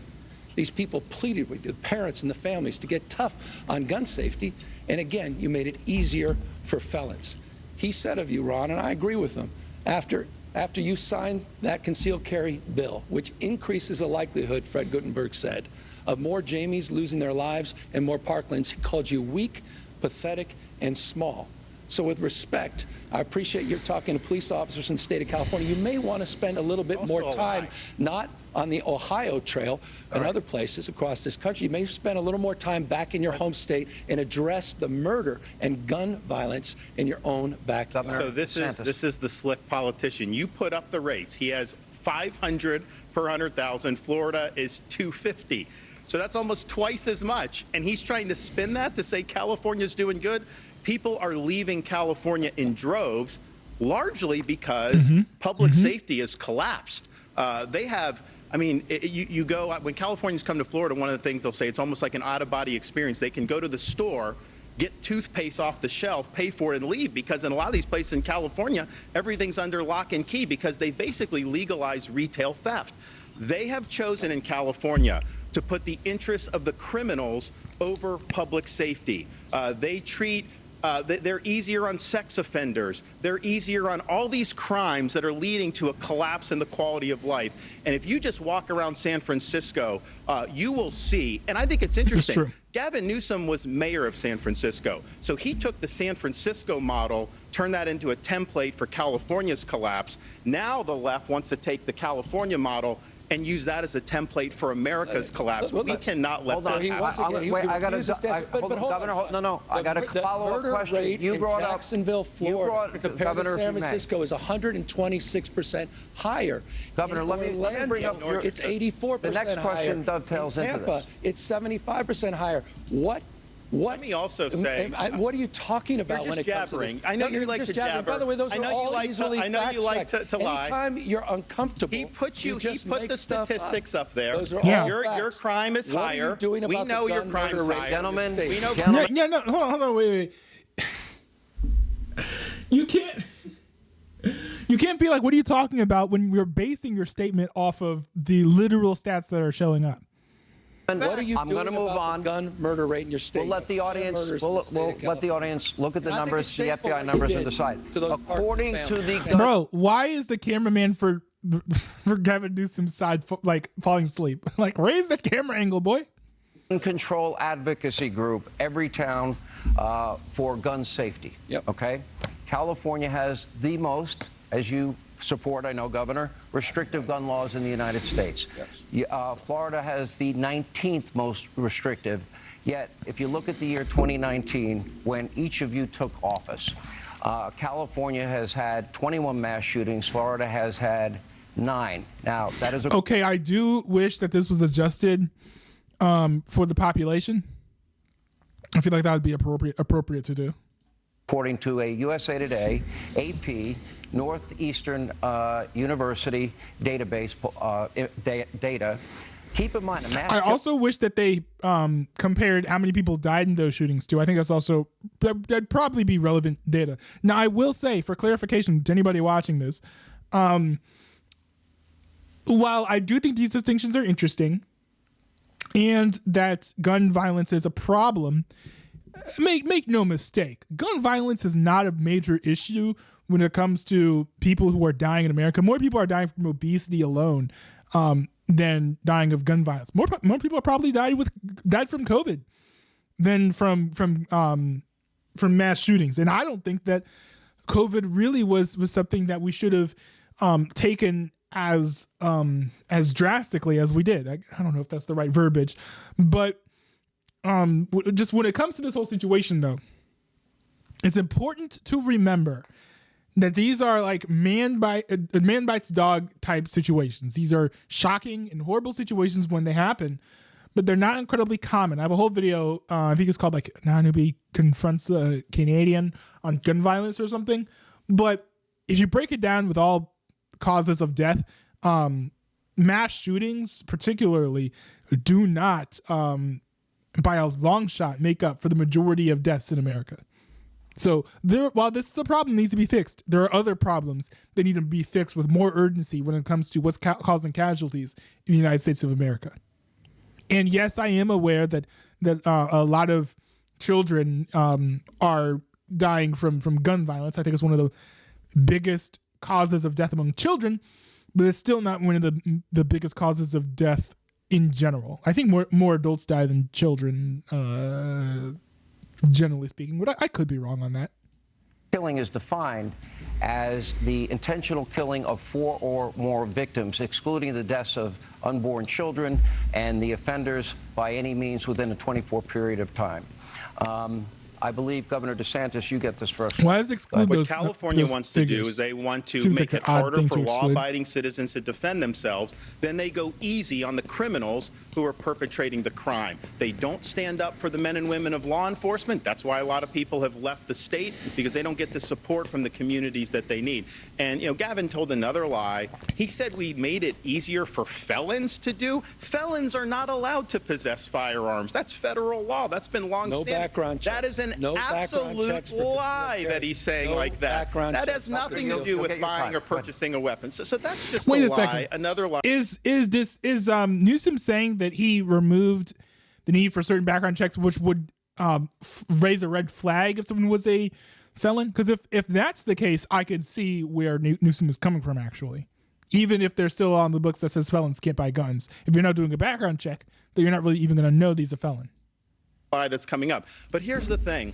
People are leaving California in droves because he has failed to stand up for public safety. They are on an ideological joyride to let people out of prison early, to go easy on them. Heck, your buddy, Gavin's buddy in Los Angeles, Gascon, he doesn't even prosecute. When you have, when I was in Southern California for the Reagan debate, a lot of the women tell me they have to take off all their jewelry just to be able to go shopping, because otherwise they're going to get mugged. That is the reality that people are facing in California. Gavin can try to put lipstick on that pig, but the fact of the matter is he has failed the people of California. I love this guy talking about backing the blue when you dangled pardons for January 6 insurrectionists, 85 of them. Oh my goodness, what is this? What are you doing? We are talking about gun violence. We're talking about gun violence and violent crime in states writ large. Gavin Newsom wants to talk about the violence on January 6th, which is very specific violence that happened at a very specific time for very specific. Well, I don't know how specific the reason was. I don't really want to open up that can of worms, but That is, there is so much more crime happening all across the country. We're talking about the crime and the violence that's happened in these individual states. And that didn't even happen in Florida or California. It happened in Washington, D.C. This is an entirely irrelevant thing to bring up. I don't understand why he's talking about this, unless it's because he realizes that he cannot really defend his position on the current state of violent crime in his own state. But that's just a mind-boggling pivot, where DeSantis is talking about how violent things are in California, and then Newsom says, "Oh yeah, but what about January 6th? What about January 6th? Does January 6th happen every weekend? Do you have January 6th Saturdays or January 6th Sundays, right? The same way that you have mass shooting Mondays or mass shooting weekends over in DC or over in Chicago." Just the idea of even to compare one violent event, which is January 6th, with just general violence across a state for long periods of time, I guess year over year, maybe that's what we're talking about, is absolutely ludicrous. Like, why did he even think that this would play well on the stage? I don't understand. Literally, we're charged with attacking law enforcement. You talk a big game about backing the blue. With all due respect to the crime rate, again, he's not answering the fact that he has a higher murder rate than the state of California, a 66% higher gun death rate than the state of California. And I can easily answer this point. Murder deaths and gun deaths are not exactly the same. Without getting into the weeds of it, you can have lots of gun deaths and no murders. Gun safety saves lives. I don't think it, I know it. And the data bears that out in the state of California. California proudly does lead in terms of common sense gun safety. Common sense gun safety saves lives. You had the chance to do something meaningful. You had a chance to do something on behalf of those Parkland families. You did the exact opposite. No, right, because the only policies that be meaningful would be the ones you agree with, right? People have different approaches to gun violence. I think we're kind of seeing that in the stats, where there's twice as much gun violence in California than in Florida.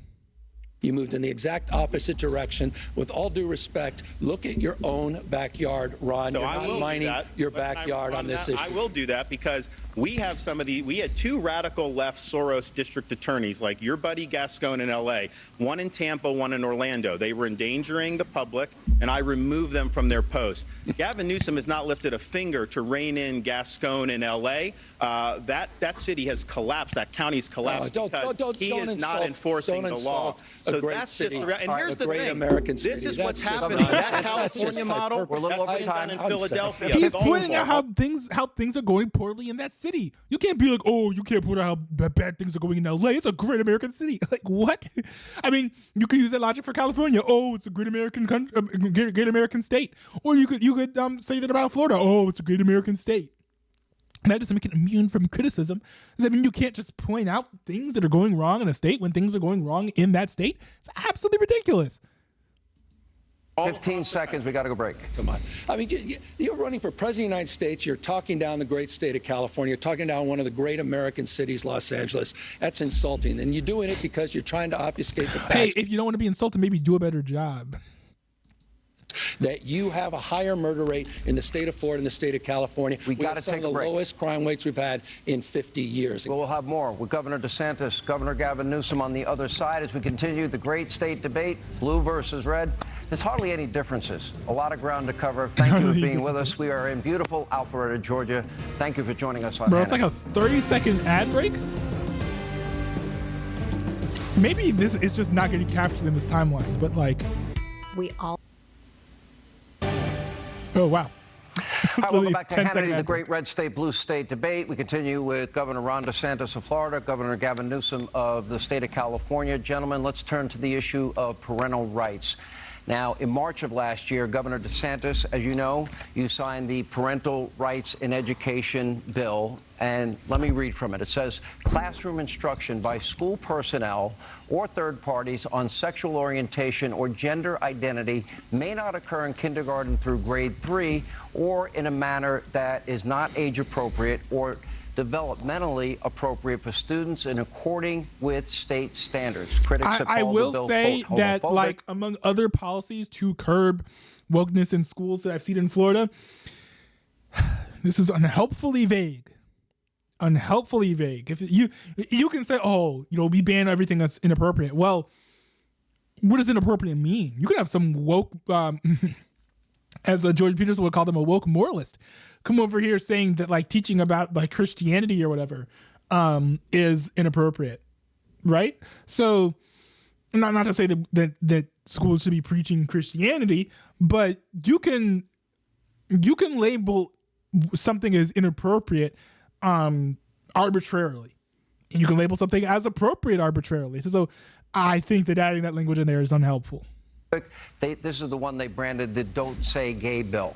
I ask you, Governor DeSantis, in especially the lower grades, should schools, and maybe all grades, should schools be focusing on reading, writing, math, science, history, computers, and maybe leaving values, considering parents might have different values than teachers at school, to the parents, to religious institutions?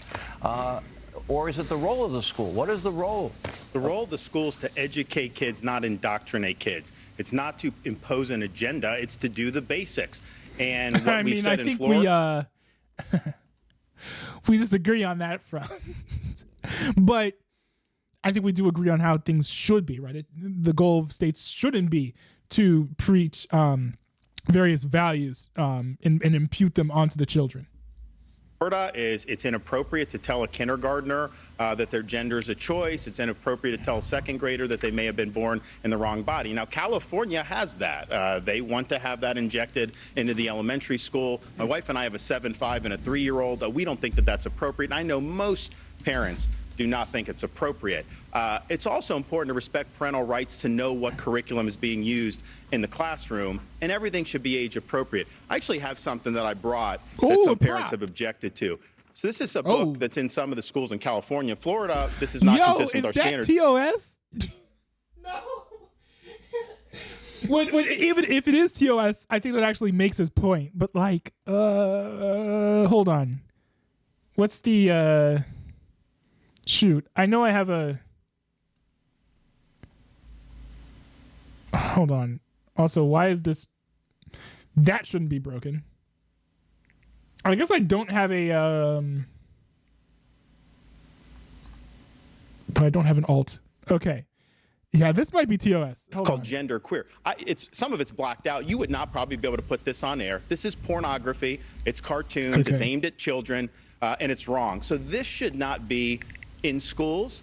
When people like on the left say that somehow you're banning books by removing this from a young kid's classroom, no, this is not age appropriate. And so we're going to stand for the rights of parents. I think we need to do that nationwide. I don't think you can have a situation where some states just trample on the rights of parents. Parents have a fundamental right to direct the education and upbringing of their kids. I mean, by the way, you've been on a banning bench. 1,406 books have been banned just last year under Ron DeSantis' leadership. I love that he keeps pulling this out. I've seen this. He's been doing this all over the campaign trail. What's wrong with Toni Morrison's books? It's not banned. What's wrong? It's not true. Not. What's wrong with Amanda Gorman's? It's not banned. And the poetry. 1,406. narratives. 1,406 books have been banned on your back. I'm going to be honest, and I'm actually going to give it to Newsom. I don't think he would list those specific. Like, he's been very vague on various stats when I think that the truth has not really borne him out to be correct. I don't think that he would have pointed out those authors if he was lying about them.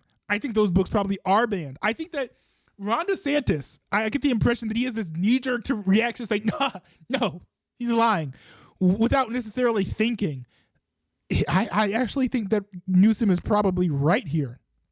And maybe he forgot why these books are banned. I don't know who those authors are. They probably had like some explicit materials that needed to be gotten rid of.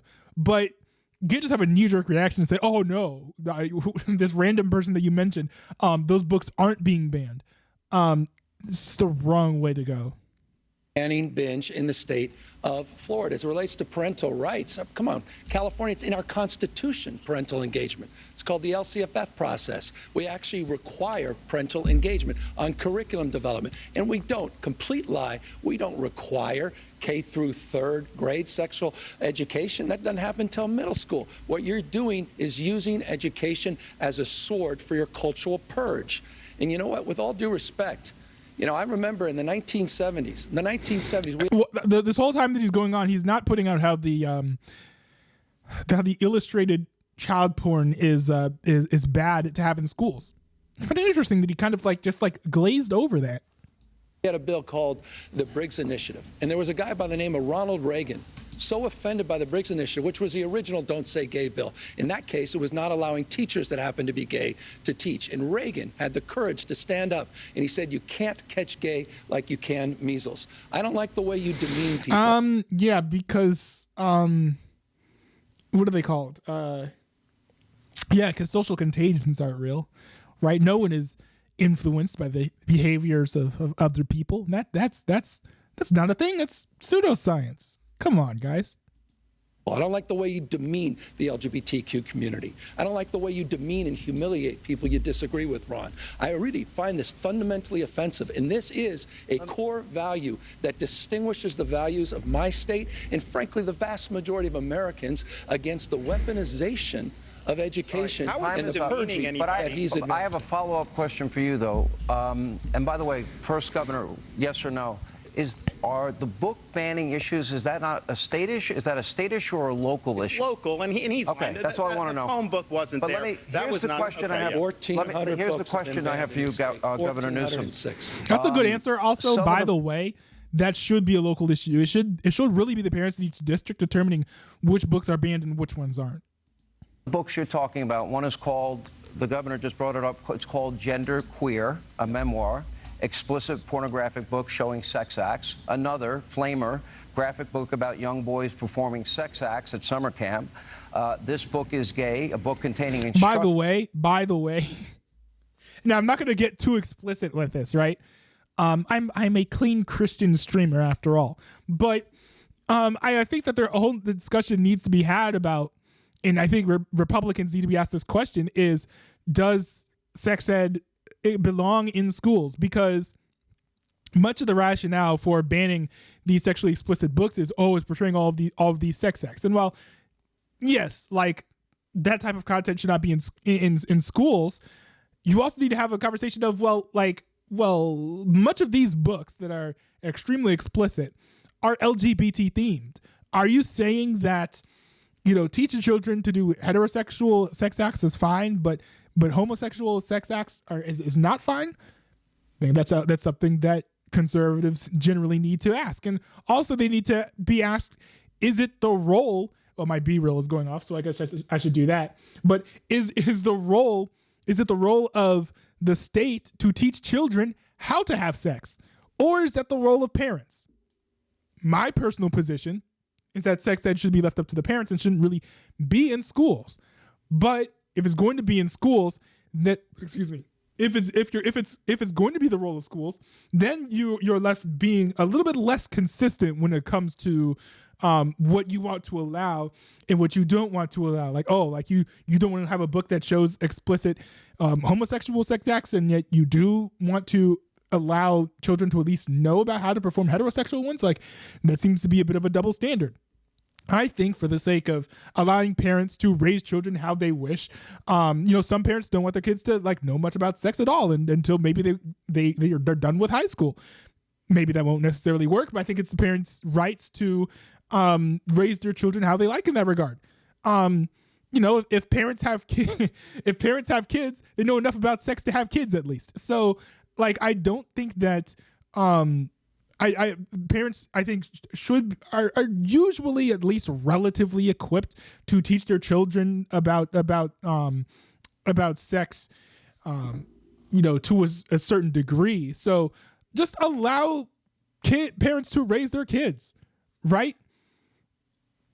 That's just my take. That's just my take.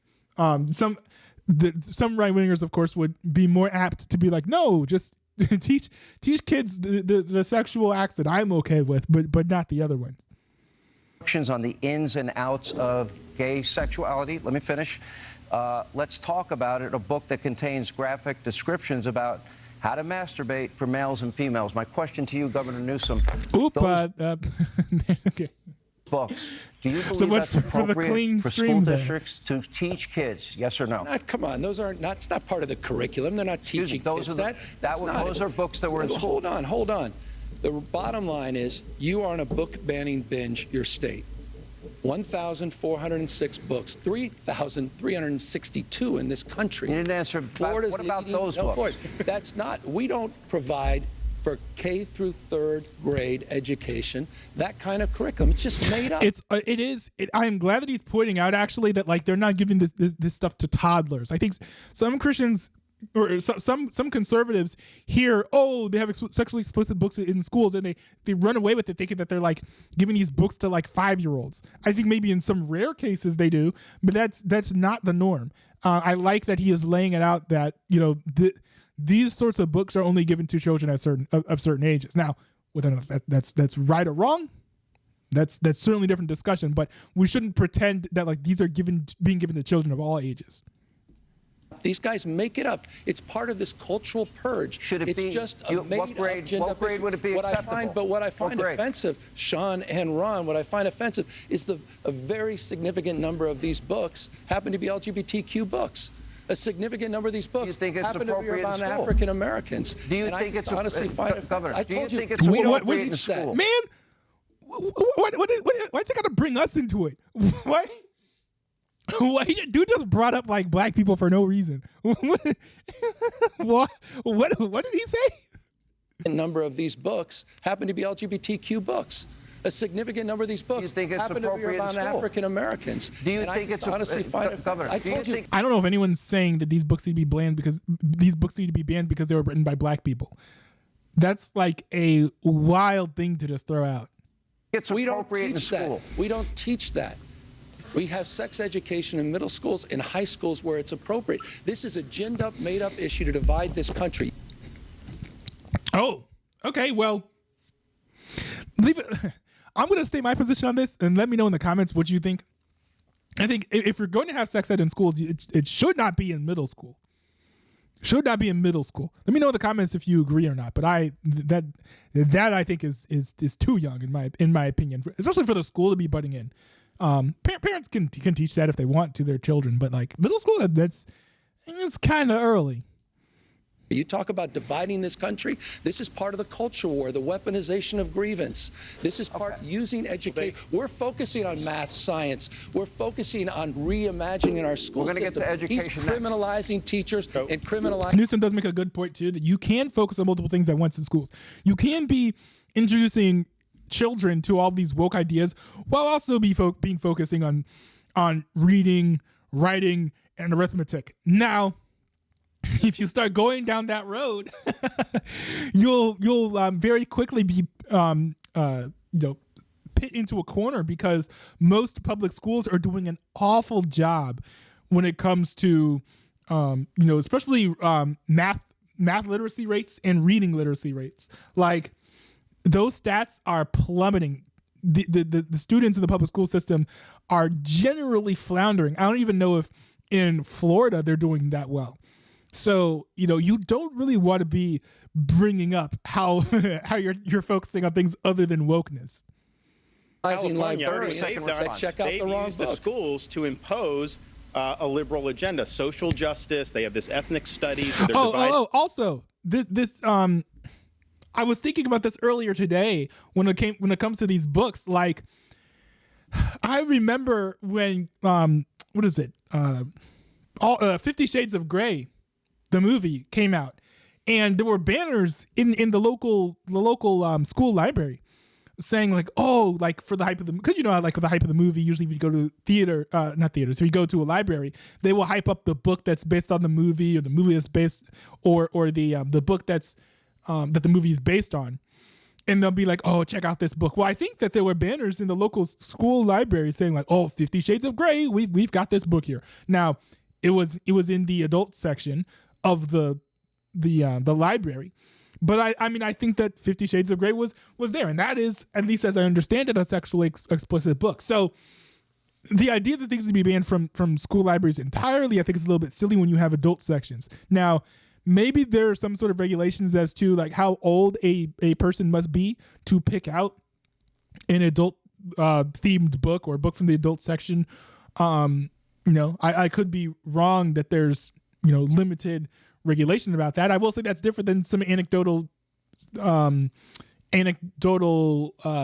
cases where librarians have literally told children, hey, this book is sexually explicit. Why don't you go get the graphic novel edition of this book rather than the one that just has written text?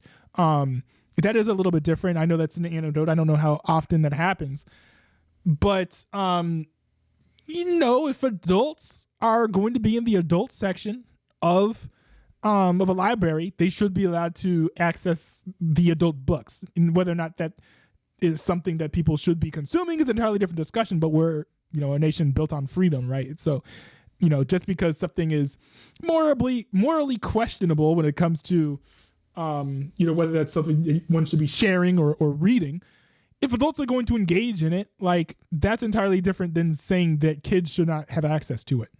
So this, I feel like when people are having this discussion, they're acting like books in schools should just be given to all children, or all books in all schools are mandatory reading for children, when that's not really the case at all.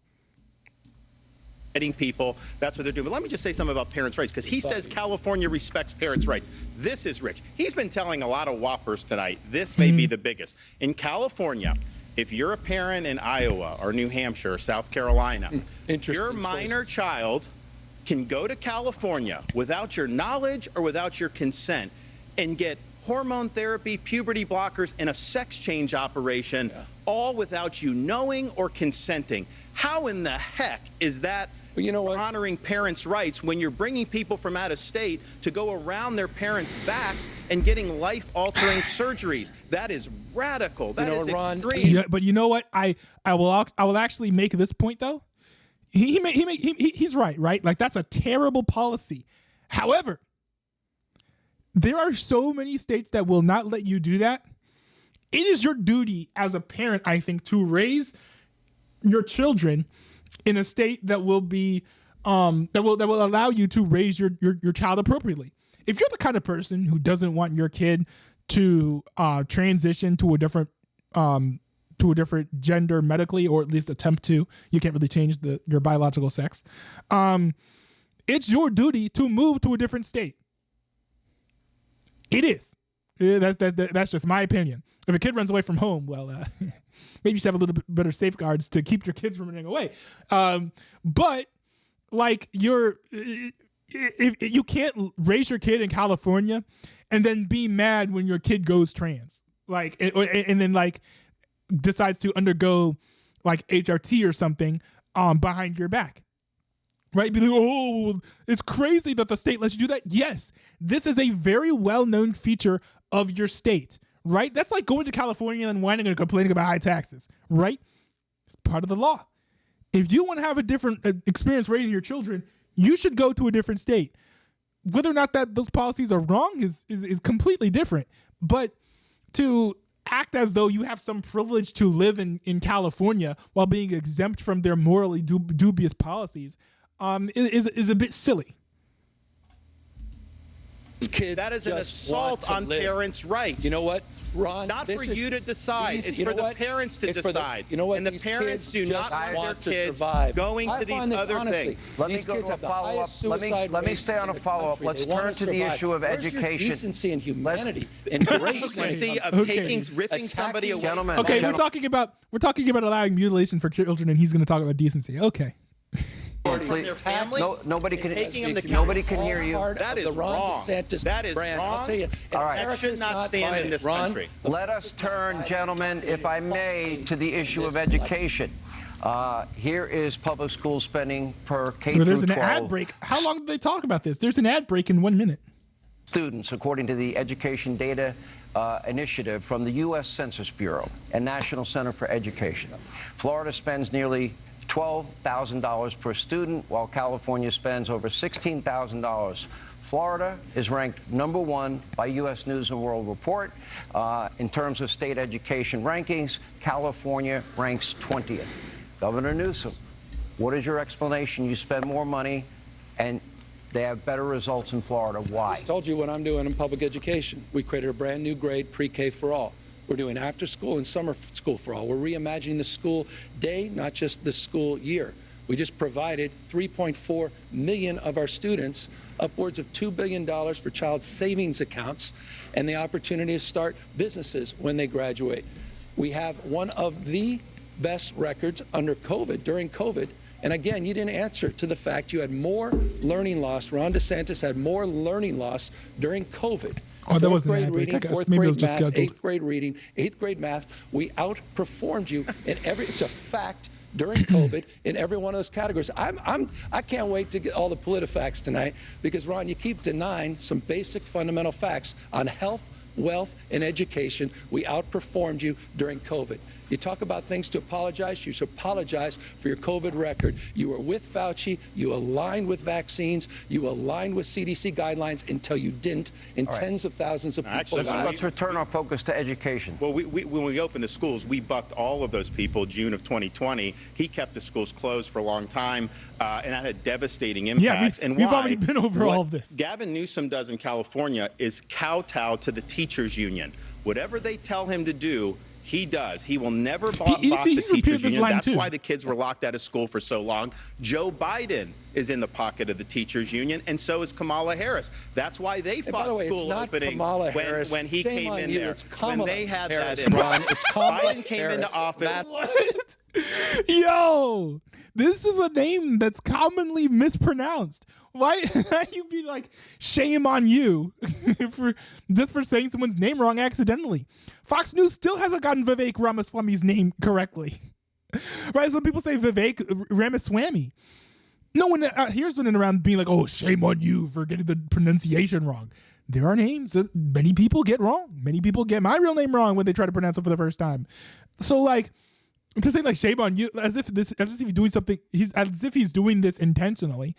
Especially like some people, they don't run around going out of their way to correct the pronunciation of their names, especially when it's commonly mispronounced. Like, so this idea that like he's somehow being racist or something for mispronouncing Kamala Harris's name is very silly. And he brought in the teacher union to be able to do all these different things to try to keep the schools closed. So the Democratic Party, the far left in this country, they are owned lock, stock, and barrel by the teachers union. I beat the teachers union in Florida to get the schools open, first in the country during COVID. Also to do universal school choice. Every parent in Florida has a right to send their kid to the school of their choice. We're winning these fights. California is bending the knee to the union because they control the politics. Let's move on. I wish that he could point out a more solid connection between Newsom and the teachers unions rather than saying, oh, he went along with all the teachers unions. Like, I love it when people can like demonstrate that they're right rather than just asserting their points, such as when Newsom was saying, oh, 29% higher rates in Florida than California for like official gun violence or something. Like, said in the maybe chat, you should just like cite something. Newbie. Maybe you should cite something rather than just like asserting something. You know what I mean? Topic that will seemingly play a very large role in the future elections, and it's the issue of abortion. Yes. I have a question for both of you. I'll ask you to please respect the individual's right to answer uninterrupted. And that is Governor DeSantis. I think it's actually your turn, Governor Newsom, if you don't mind. All good. Most medical professionals believe a baby is viable outside of a mother's womb by between 24 and 26 weeks. That is the general scientific consensus. It changes. There are some variations on it. Abortion is legal in your state, quote, up to viability, is my understanding, unless the mother's health is in danger. I'd like to get you on the record. You've been unwilling to answer this question. Should there be any restrictions on the issue of abortion that you support at all? Because funding in California, you have allocated in your budget $265 million for abortion last year alone. My question, very specific, Do you support any restrictions at all on abortion, especially in months 7, 8, and 9? Past viability. I'm going to answer that question, but let's talk about the issue of abortion. Let's talk Official about the Mike issue. I'm going to answer that said question. in the chat. I'll repeat that. What is But this? I think this is important. This is the red versus blue debate. Not many people watched it, so I figured that I would react to it. It's aired on Fox News. This was actually an episode of Hannity, basically. It ended up being cut short, I heard repeatedly, because DeSantis' wife basically popped in and said, "I'm tired, I want to go to sleep," during one of the ad breaks. But not many people talked about this. I actually haven't seen many people reacting to this on YouTube as well, so I wanted to react to this if I am able to do this without breaking copyright, which so far seems to be the case. So I DVR'd this on Hulu with Live TV.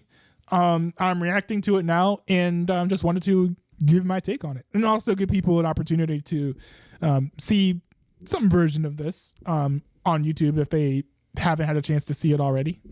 This was an interesting exchange. I don't know how to watch this without the DVR. I don't know if this is something available in the Fox News app if you have cable. It should be.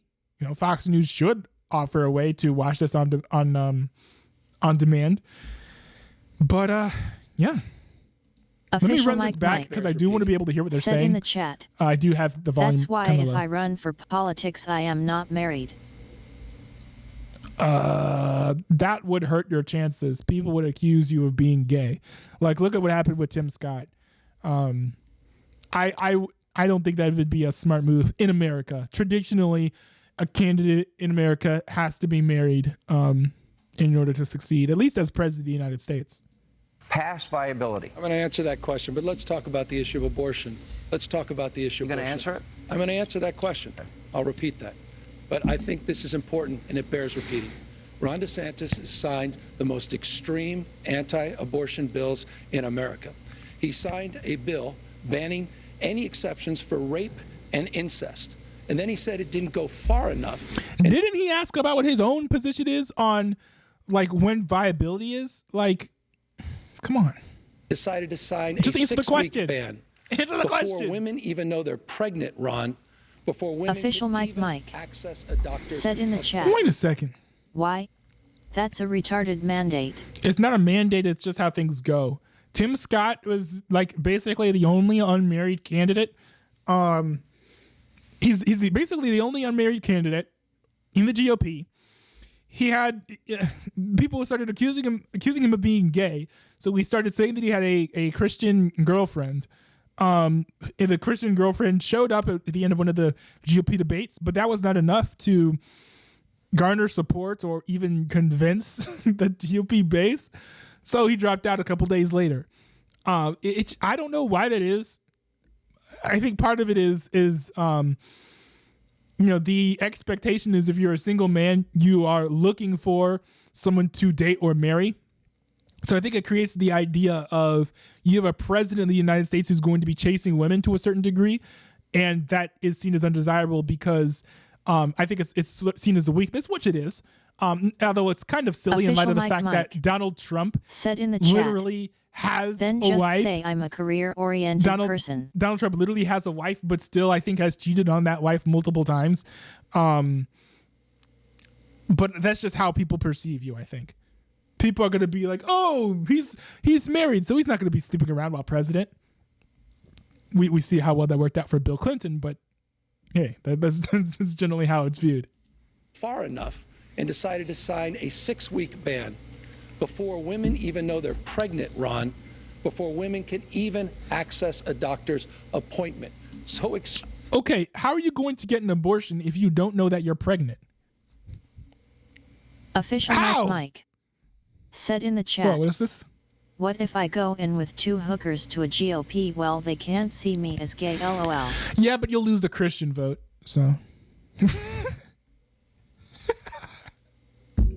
I don't think I've ever heard of a GOP candidate sleeping with prostitutes and using that as a campaign strategy. Hey, I mean, that would even kill a Democrat's campaign. That's not a smart idea, man. Extreme is your ban that criminalizes women and criminalizes doctors that even Donald Trump said it was too extreme. On the issue of the extreme exception that you highlight as it relates to the issue of later term abortion, it's almost always because of a fetal anomaly, the life of the mother. And in those rare... I don't think that's true. Aren't the vast majority of abortions like elective abortions? Official Mike said in the chat, it would garner attention for sure, as Trump said all press is good press. Bro, it's literally not true. That's not how it works in presidential campaigns. Was Howard Dean's "yeah" a good thing for his campaign? No, it sank it.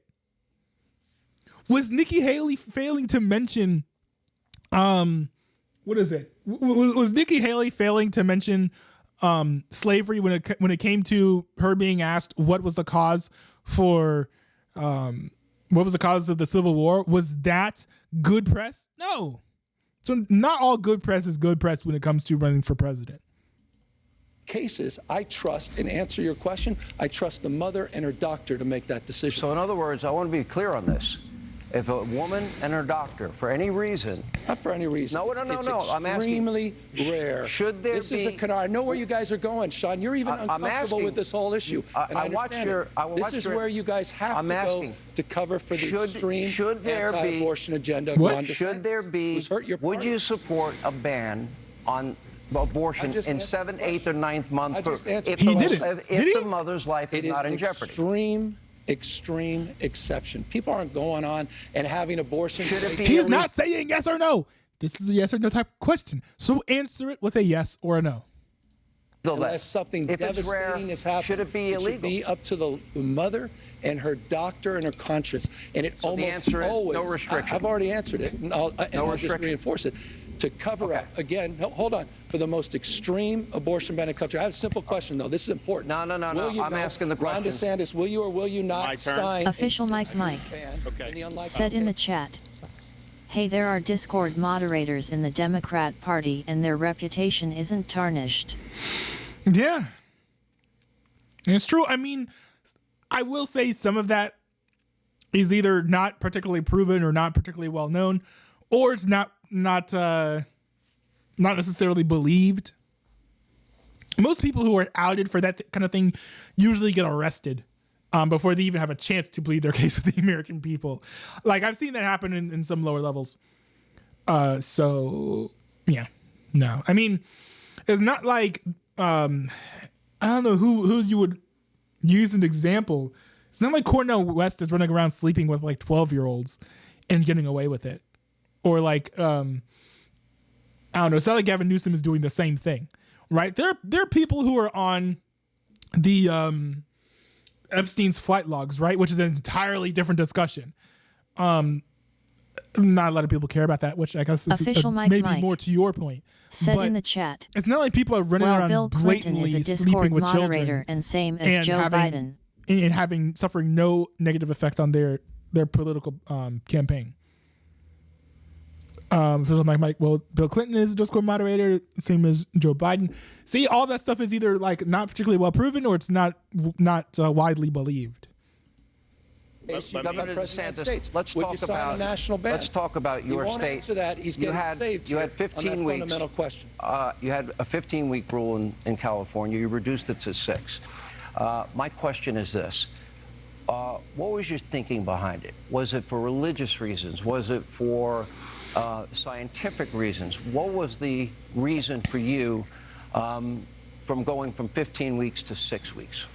Well, I believe in a culture of life. I think we're better off when everybody counts, when everybody has an opportunity to do well, and that bill attaches when there's a detectable heartbeat for the child. And some states have done that. Some states have done others. Some states have done it's an interesting later. standard. And obviously they have my standard would generally be 0 weeks, but like a heartbeat is, if you're going to appeal Official to Mike emotions, said in the chat, right? Which is, by the way, Clinton was on Epstein's list, and have you seen Joe Biden checking out the kiddies a bit too much? That's true. Yeah, I mean, I have seen that. I do know that Clinton was on the Epstein's list, but being on the flight list is not the same as having hard evidence of, oh, Bill Clinton slept with these children, like on this date. Like that's different, right? It's not exactly the same. Like, it is strong circumstantial evidence, but it's not hard evidence. You know what I mean? And yes, I've seen Joe Biden checking out the children too much, but that also is not hard evidence that he's necessarily like slept with children. Official Mike. Shoot, you still unlocked me. I gotta hear the question again. What are your thoughts on ectopic pregnancies? Yes, about 6 weeks. Like it's an interesting standard to say 6 weeks, right? With like the heartbeat versus like when life begins. Because, excuse me, the entire reason why the pro-abortion agenda has succeeded is because they purely appeal to emotions, right? If you oppose abortion, it's always, oh, you hate women. Oh, you want to control women's bodies. You want to control the decisions that women wants to make. I'm surprised in the debates they don't mention ectopic pregnancies. It's never what's it called? Logical reasons for supporting abortions. It's always emotional ones. So to say like, oh, the little bitty baby has a heartbeat, that is both a logical reason, but it's also an emotional one. It's like, oh, you want to kill the human being, the little helpless human being that has a heartbeat, its own unique DNA and is growing its own individual cells. Like, that is that's an appeal to emotion. And I think that is going to Official Mike said in the chat to work with the type of voters. Pregnancies always result in the death of both the fetus and maybe even the mother too, unless an emergency abortion surgery is there to save the mother's life. That's the type of appeal that I think is going to work with the type of voters who have been supporting abortion historically. Now, Mr. Mike said, what are your thoughts on ectopic pregnancies? I'm surprised in the debates they don't mention ectopic pregnancies. Ectopic pregnancies always result in the death of both the fetus and maybe even the mother too, unless an emergency abortion surgery is there to save the mother's life. If I remember correctly, ectopic pregnancies usually are not considered abortions because they are not, if you're going to kill or terminate an ectopic pregnancy, that generally is rarely viewed as an abortion because, if I remember correctly, this is when a fetus is in the uterine wall. Could be wrong, but basically it's not where it's supposed to be, so it grows in the improper place and just like ruptures a bunch of stuff that it shouldn't be rupturing as it grows, right as you're saying, putting the life of the mother at risk, and also the child is not able to grow as it should, and so the child also dies. Most conservatives would say, and pro-life people would say that, you know, there should be exceptions for the life of the mother. Ectopic pregnancies. Official Mike do agree. Yes, said sorry. In the chat. It's the fallopian it's tube. in My the bad. fallopian tube. Official Mike said, it's a good point, but conservatives generally will support abortions for the sake of the life of the mother, which this is the case of the life of the mother. Also, I think in ectopic pregnancies, there is basically a 0% chance that the child will live. So there is that point there as well. You know, it would be hard to find a pro-life and also pro-life organizations like Pro-Life for America don't consider those things as things that should be banned. Like, they do think you should be able to terminate an ectopic pregnancy. So you're talking about a policy that pretty much all pro-lifers support, that you should be able to terminate an ectopic pregnancy. Not really a strong argument to make there. If you are, I know you're being a devil's advocate here, but it's not a strong policy thing to attack pro-lifers from a pro-choice perspective, because it's not a policy that pro-lifers hold genuinely.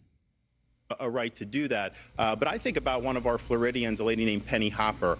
She actually survived a late-term abortion back in the day, and they left her on the table there to basically wither away. Her grandmother came, saved her, brought her to a hospital, saved her, and she ended up living a good life. So she counts and she matters.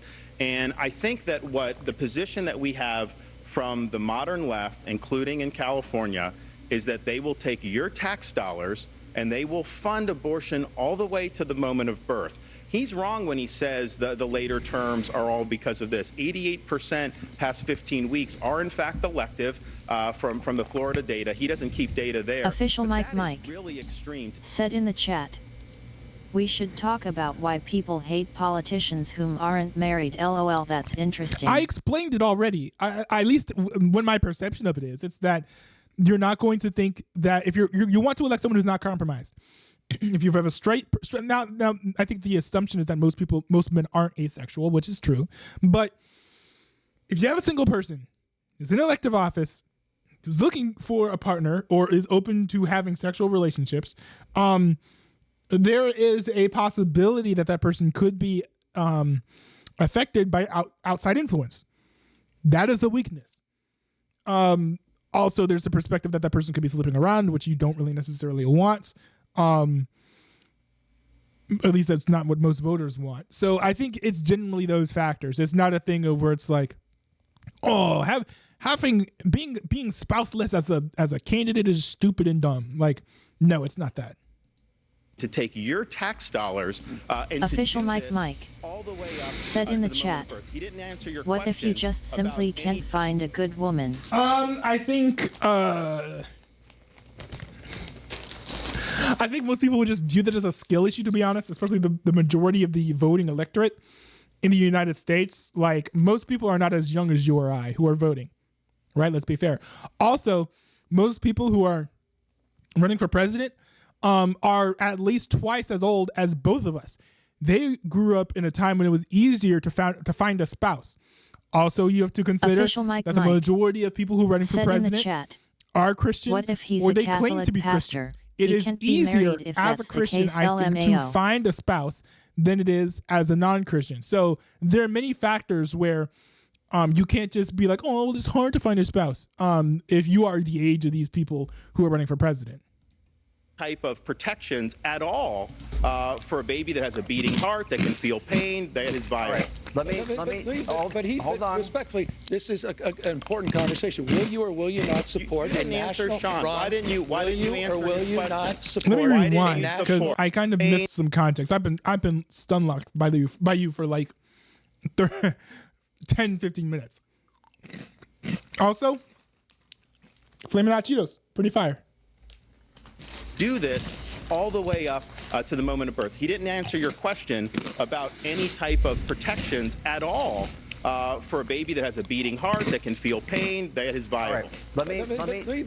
Hold on. Respectfully, this is an important conversation. Will you or will you not support You didn't a answer, national? Sean. Why didn't you answer or will his you question? not support Why didn't a you national support? ban if it lands on your desk? You couldn't answer that in any other context. Okay, answer it gentlemen, tonight. It's a we're simple moving yes or no. on to By the way, next hey, issue. no, Sean, not a You next never issue. gave a week. The American people should know this. I'll answer it for Ron DeSantis. Can't answer it. He will sign that extreme. Okay, 6-week let me move on. ban. The American people should know that. I'm calling this the lightning It's round. Is it more extreme than to support third-term abortions? Official Mike Which the Mike majority of Americans do not support, said by in the the way? chat. Objection, Your Honor. What if you worked as a Catholic priest and cannot get married as a result? Boom, perfect excuse if you can verify that. Smiley face. If you stop being a priest, can't you if you stop being a priest, can't you get married?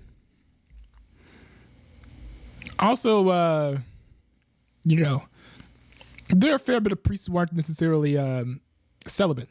So there's that as well. Also, I don't know how many priests run for president. It would be great if you guys cooperated. I'm not a potted plant here. And I want to ask you, we I'm all not a know that potted federal plant policy here? does have a huge... Okay, 6-week let me move on. ban. The American people should know that. I'm calling this the lightning round. It would be great if you guys cooperated. I'm not a potted plant here. And I want to ask you, we all know that federal policy does have a huge impact on states. We know that. I'm going to ask you 3 simple questions, and I just want one-word answers, okay, from 3 of you, because do our best. We're coming up on a break. And the issue is right now Joe Biden is president. Yep. So I would like both of you to give a grade to Joe Biden overall as president. Official Mike Mike said in the chat. Absolutely. Yeah, but marriage takes time and effort. We aren't in the 1800s where arranged marriages were a thing. So, completely irrelevant. I don't know why you're bringing that up. Yes, marriages are hard. Yes, they take time, and yes, they take effort. That is something that I think people who are the age of people who are running for president are used to doing in a way that people our age are not. Now, to be fair, they've had plenty of time to practice, right? We're in our 20s. These people are in their, 40s at least.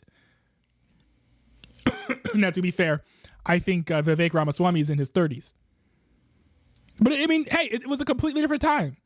You can whine and complain about how hard it is to find a spouse nowadays, but these people didn't find their spouses last week, right? They found their spouses in, the 80s, 90s, 2000s. You overestimate, or no, you underestimate how young these candidates are. Yep. So, how many presidential candidates don't have gray hair? Official Mike said in the chat. So that's why they want presidents to be 35. Maybe, but I think it's more about maturity than about finding a spouse. I would like both of you to give a grade to Joe Biden overall as president. Official Mike said in the chat. They founded their spouses via mommy and daddy. Makes no sense. I don't know what you're talking about.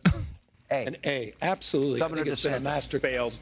And a failure. Okay. No, that's your Now, campaign number president. 2, are his policies helping or hurting your individual states? Is it helping the state of Florida? The inflation is hurting our state big time.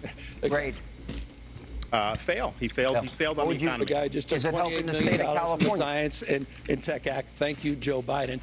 It's absolutely accelerating our dominance. Okay, maybe the CHIPS Act is helping people, but it doesn't negate the effect of inflation. In manufacturing, accelerating our revitalization. Okay, of that our was a state. simple The answer is answer. unequivocally, Lastly. absolutely, yes. Okay, I will ask you, Governor DeSantis. I have played over and over again, and Governor Newsom, you have seen over and over again. Joe Biden is experienced what I believe to be significant cognitive decline. And in other words, it's the toughest job in the world. Is Joe Biden experiencing this cognitive decline? Is it a danger to the country? Do you find when he speaks, what is your reaction to it? Yes, he's in. The majority of people agree that Joe Biden is suffering from some sort of Official Mike cognitive issue. Said in the chat. Gavin What's more Newsom political is going to unalive? go up here and Not act being married like or saying you Joe will stop Biden is funding not Ukraine as experiencing wars some sort are of cognitive stupid and a decline waste of or money and we cognitive need issues. to put Americans first. No one is going to consider him seriously as a presidential candidate. You have to be able to acknowledge reality to some degree on the very basic things like the sky is blue and Joe Biden is suffering cognitive issues if people are going to even remotely consider you for a presidential candidate, which, by the way, I do think it is a possibility that Gavin Newsom ends up being the Democratic nominee. Not 100% sure, but it's possible. In decline. Yes, it's a danger to the country. My Mike said, what's more political and alive, not being married or saying you will stop funding for Ukraine? Oh, easily not being married. Easily. He has no business running for president. And, Gavin Newsom agrees with that. He won't say that. That's why he's running his shadow campaign. He should not be running. He is not up to the job, and it is dangerous for this country. Well, I will take Joe Biden at 100 versus Ron DeSantis any day of the week at any age. In fact, all of the folks you think on the he's up to the campaign job? trail. You think he's Absolutely. 100%? Official Mike said in the chat. I would just flat out say Joe Biden has dementia on live TV. Don't do that. Don't do that. You should not, especially as a politician, and actually I shouldn't as a streamer, make claims without having facts to back them up. You can't just say that he has dementia. He has dementia symptoms, for sure. But we don't have any hard evidence that he actually has dementia, right? Official You can't armchair said in the chat. How the feck is not being married worse than stopping Ukraine funds? You can't armchair diagnose Joe Biden with dementia as a politician. That's just an awful move. How is not being married worse than stopping Ukraine funds? I have already explained it. I have explained it for you 2 times already why Americans do not and will not vote for a candidate for president at the current time who is not married. I don't know why you keep asking me this question. I've answered it twice. You can run it back when the VOD's over. But no one will vote for a president who's not married. 100%. Let him answer. You don't know. And by the way. Okay, good point. I'll let the TTS run. Official Mike said in the chat, I would say he needs to be tested and say he has symptoms of dementia on live TV. This is fair. It's fair. Results matter. Official Mike said in the chat, but is it worse than funding Ukraine? Yes. Americans are split on whether or not we should fund Ukraine. Americans are not split as to whether or not we should vote for a candidate who is Official not Mike married. Said in the chat, bullshit, they already did. I don't know what you're talking about. Inflation now is down to 3.2%. Wages are up to 4.4%. The economy is booming. 5.2% GDP growth in the last quarter. Those are facts you don't hear on Fox News. 14 million jobs, 10 times. Let me move on. That was the lightning round. Now, on March 31st, 1968, President Lyndon B. Johnson famously said, I shall not seek and I will not accept the nomination of my party for another term as your president. Now, despite being an incumbent president who is eligible to run for re-election, Governor Newsom, I've interviewed you twice on this issue. You say you are not running for president in 2024. In fact, you recently said, quote, you think that Vice President Harris is naturally the one lined up to run for Official president Mike if Joe Biden were to bow said out. in the chat, President James Buchanan was the president that wasn't married. Okay. Here, let me search this up real quick, just to double check. When was James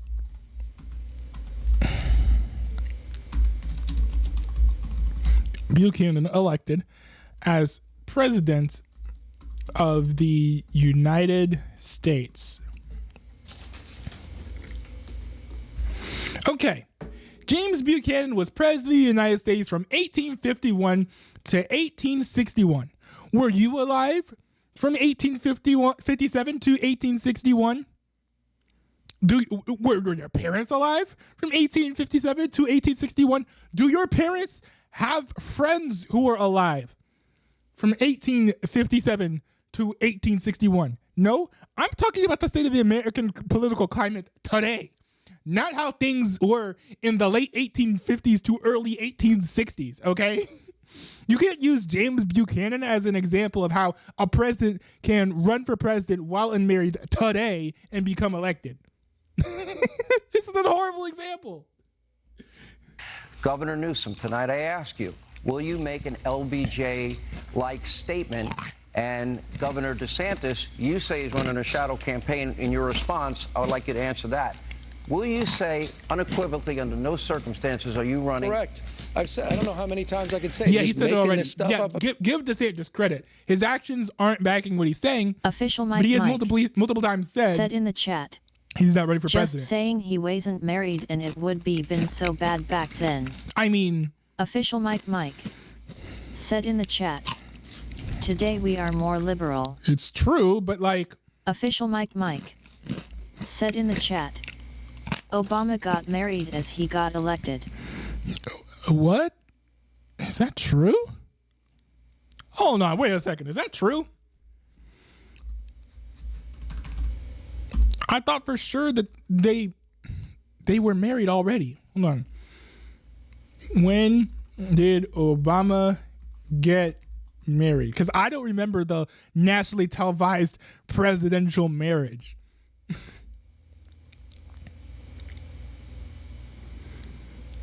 Michelle Obama, spouse, Barack Obama, married in 1992. Where are you getting your statistics from, my guy? 1992? I think you're a few years off from 2008, 2007. What are you talking about? about a shadow campaign. If Bottom line, at the DNC convention they come and ask you, will you run? What will you say? Joe Biden will be our nominee in a matter of weeks. And in a matter of weeks, Sean, he'll be endorsing Donald Trump as the nominee for the Republican Official Party. Mike. It has been a matter of Said weeks. in the chat. He has not endorsed Oh, Donald my Trump. bad, stupid With the TMZ. DNC and Joe is incapable of running, and they ask you, are you a hard no? And it's not even optional. He's doing fantastically. I appreciate and respect the work the president's doing and the vice president's, the Biden-Harris campaign and team. So absolutely unequivocally, Vice I look President forward Harris would be the to next person. continuing to support their efforts. President Biden will be reelected. Donald Trump I think will what be he's rejected. saying, I think what he's saying should color every single thing. I mean, I've called him on a lot of the lies, but he says Joe Biden is 100% up to the job. You know that that's not true. Anybody that can look, he wants you to believe him over your own lying eyes. When he says, And if Newsom decides to run for president and changes his mind, that's gonna be the one thing that's gonna sink his campaign, saying that Joe Biden is at 100% mental capacity. Donald Trump isn't even at 100% mental capacity. Like, let's be objective about this. the economy is so great, how great is it when you're going to the grocery store now? How great is it when you're trying to afford a home? How are those interest rates doing? What about affording a new car? So we have to get real here. We have to understand that Biden is not a job. But here's I think the problem. What Biden would do. Oh, sorry. When it comes to owning a home, I do want to bring this up because I mentioned this multiple times on stream, and I was slightly wrong about this actually. I was reminded of this when I was having a conversation with my dad earlier today, actually. There was the stat that said, right, that in order to own a home, the average income would have to be 100. The income annually of an individual would have to be $100,000. If you were a two-income household, you could have both spouses making $50,000 a Official year Mike. and be able to afford a Said home. in the chat. So that Please is let's something have that I someone think got as lost in the president that sauce. doesn't Most belong in a families are retirement not home. single income households. The people around him, they would look to California for the model to go forward in the next 4 years. That would accelerate the decline of this country. Yeah. Freedom is what works. The failures need to be left in the dustbin of history. Yeah, tell that freedom to women that you're trying to criminalize in your state. And all right, we're retreating to old ground. For years, this notion of freedom, gentlemen, Florida is not a state of freedom. One of the things I wanted to accomplish here is the policies that you both implement have a great impact on the citizens of your individual states. For years, a gallon of gasoline, Governor Newsom in California, has been notably higher in your state than in the state of Florida. That's right. Here are the numbers, by the way, recent numbers. The average cost for a gallon of gas nationwide, just over $3.24. In Florida, $3.17. In California, it is a whopping $4.85. So, Governor Newsom, I ask you, you've also sued big oil companies alleging executives have deceived the public about the health of our planet, knowing that it's a polluter. If your lawsuit is successful, that would likely mean higher gas prices, even higher gas prices for everybody. Here's my question, though. Could you name right now one source of energy that you can bring online in the next 3 to 6 months that would be as inexpensive for the people in this country as fossil fuels? Okay, this is actually kind of a silly question. The whole point of running away from fossil fuels, or at least the pitch for running away from fossil fuels, is not to save people money. It's to save the environment and save the planet. So to say, oh, well, this is going to be cheaper. Well, no, it's not going to be cheaper. No one is pretending that it's going to be cheaper. The point is, from their perspective, is to save the planet. A leftist or an environmentalist would tell you, or someone who believes in the climate change agenda, would tell you that it is worth the short-term cost to everyone's wallet to switch to electric power or whatever, but not nuclear power for some reason. It would be worth it to switch to that for powering vehicles rather than something like gas if the entire environment is going to be saved. No one is pretending that gas prices are Official Mike more expensive said than in the what chat. It would eventually cost. How about why we stop having retirement home folks as president? I'm going to stop having retirement home folks as a president. I mean, let's be honest. Historically, the American people do not elect people who belong in retirement in the homes chat. as president of the United Hydrogen States. power. While Trump, I think, is on his way to becoming, nurse retirement home age, he's not a retirement home age yet. No, the front runners of the GOP as well, like DeSantis, is not retirement home age. Gavin Newsom is far from retirement home age. So it is an anomaly that we got Joe Biden elected as president of the United States. Not like standard procedure. Not something that happens habitually and over and over again. Let me touch. Can you think of that energy? Let me touch on that. I'm going to get to your question, and then let me touch the latter part of your question. Let me get to the first part of the question. Okay. You're absolutely right. Since the Official Mike Republican administration said in the chat, Joe Biden and Trump both are retirement home folks. No, he's not. No, they're not. Official Mike Trump is not a retirement home said age. in the chat, DeSantis is youthful. We need mid-40s. Trump is not retirement home level. He's not. But you're right. We do need people closer to DeSantis' age than to Trump's age. Because look, Trump will be in as bad mental shape by the end of a hypothetical second term. He will be as bad then as Joe Biden was in the beginning of his 2020 campaign. So, administrations have experienced under their stewardship, have experienced higher gas prices in the state of California. We've been ripped off by big oil. We continue to be ripped off by big oil. Big oil now has met a new foe, and that's the state of California, the most aggressive anti-gouging law in America. More transparency being required than any time in America. And yes, we're suing the industry responsible for this climate crisis. By the way, the same climate crisis that Ron DeSantis celebrated. Okay, if you're going to talk about the climate crisis, are you going to talk about how you are outsourcing your energy production to China and India, who have far less regulations on their energy production? You can talk about that. You can talk about how when oil is generated from America, it is generated and created basically with fewer emissions than most other countries that we import oil from. We'll talk about that. Human caused, who campaigned for a fracking ban, who campaigned to oppose offshore oil drilling, and then 2 days after he got elected, signed an executive order. By the way, Nikki Haley had you dead to right on this, Ron. Signed an executive order doubling down, saying you're adamantly opposed to fracking, adamantly opposed to offshore oil drilling. Wasn't his response that he didn't want people to be fracking in the Everglades? I don't know enough about fracking to understand why that would be a bad idea, but he wasn't saying that he opposed this fracking writ large.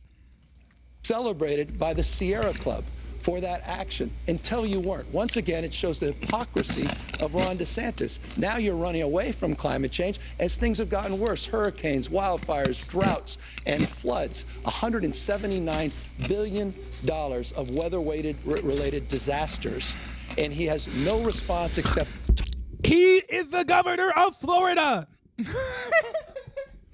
The governor of Florida. Florida is arguably hit with more.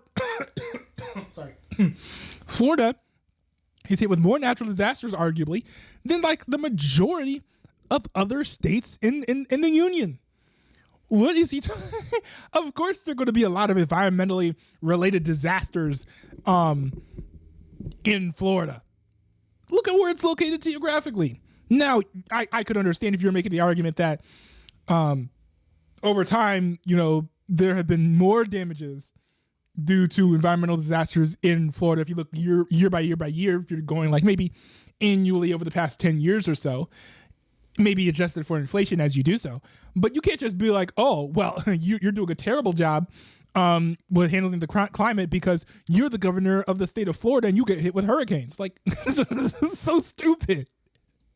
Talking points from big oil. Governor, that would be like blaming like Midwestern governors for not taking care of the climate because they get hit with twisters every once in a while. Like, what? That was a Governor mouthful. Again, just more lies. But here's the thing.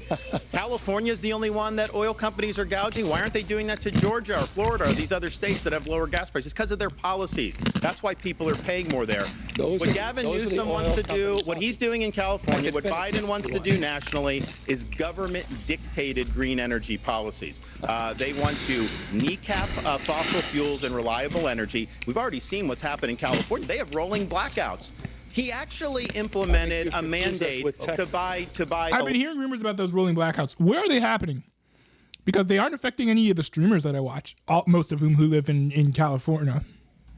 Electric vehicles. So pretty soon in California, you're not going to be able to buy a normal car, only electric vehicles. And they celebrated that as like a great thing. A couple days later, there was a notice from the state government telling all EV owners, do not plug in your EV because they don't have enough grid capacity. So he is walking his people into a big time disaster. What Biden wants to do is he wants to take the California model. He wants to impose that nationally. He wants to take away your ability to purchase the car that you want. He wants to kneecap reliable energy, and he wants to bring these rolling blackouts all across the United States of America. I will say, to be fair, that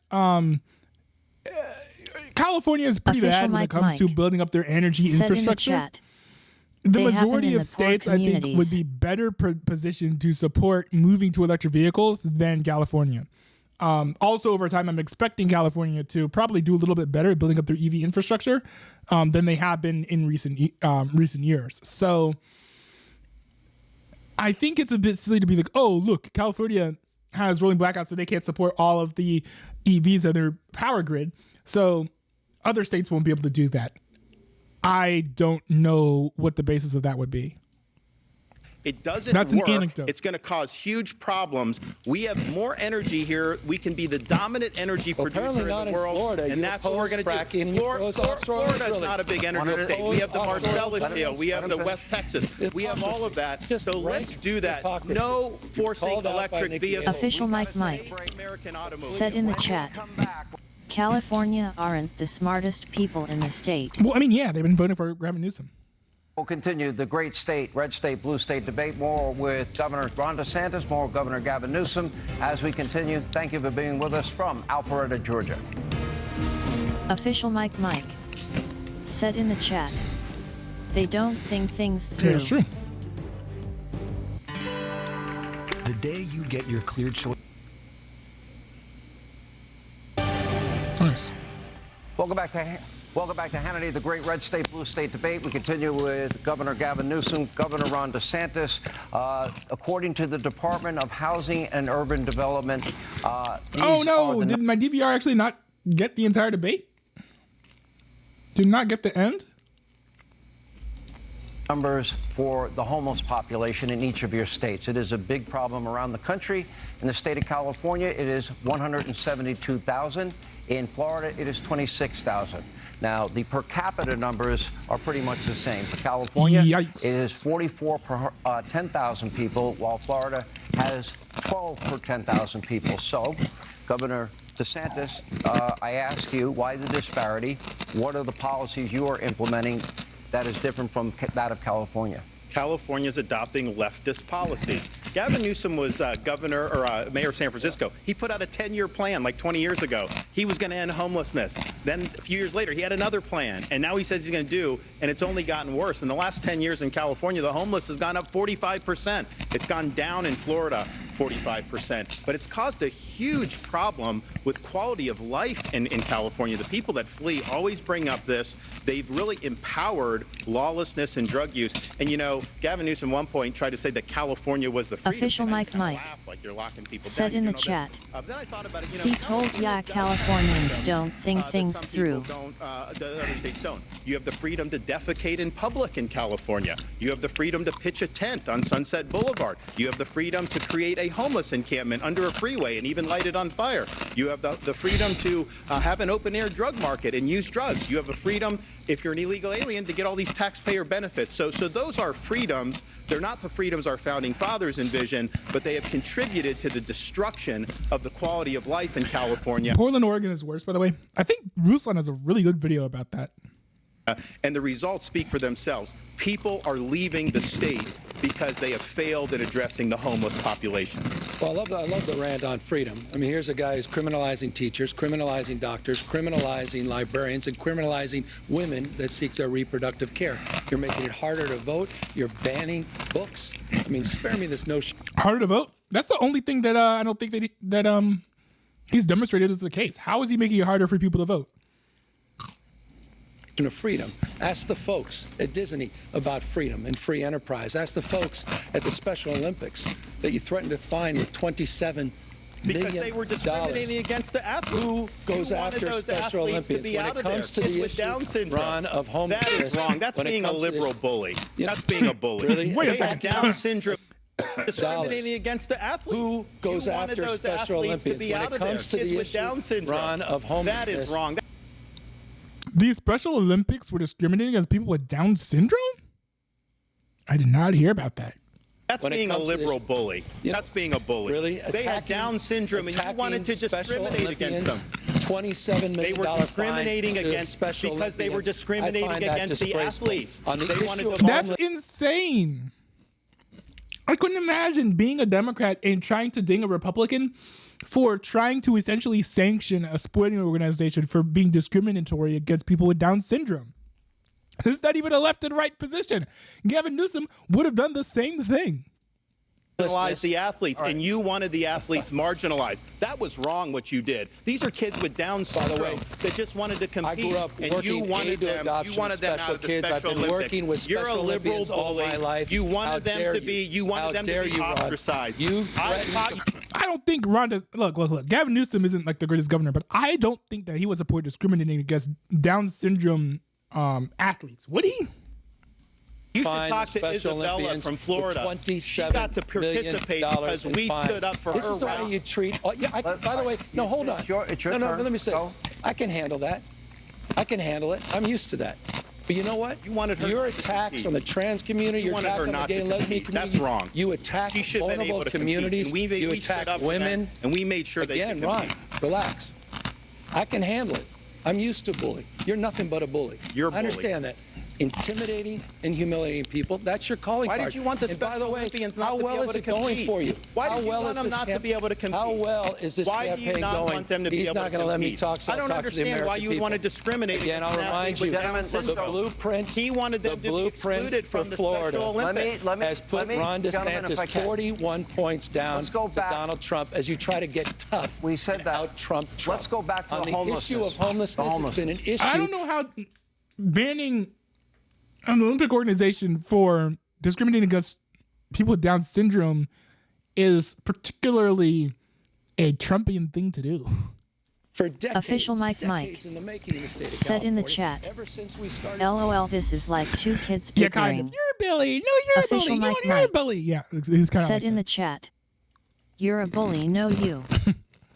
shuttering down our mental health institutions back in the day, in Ronald Reagan's day. The difference is I'm the first governor in California history to take this head on.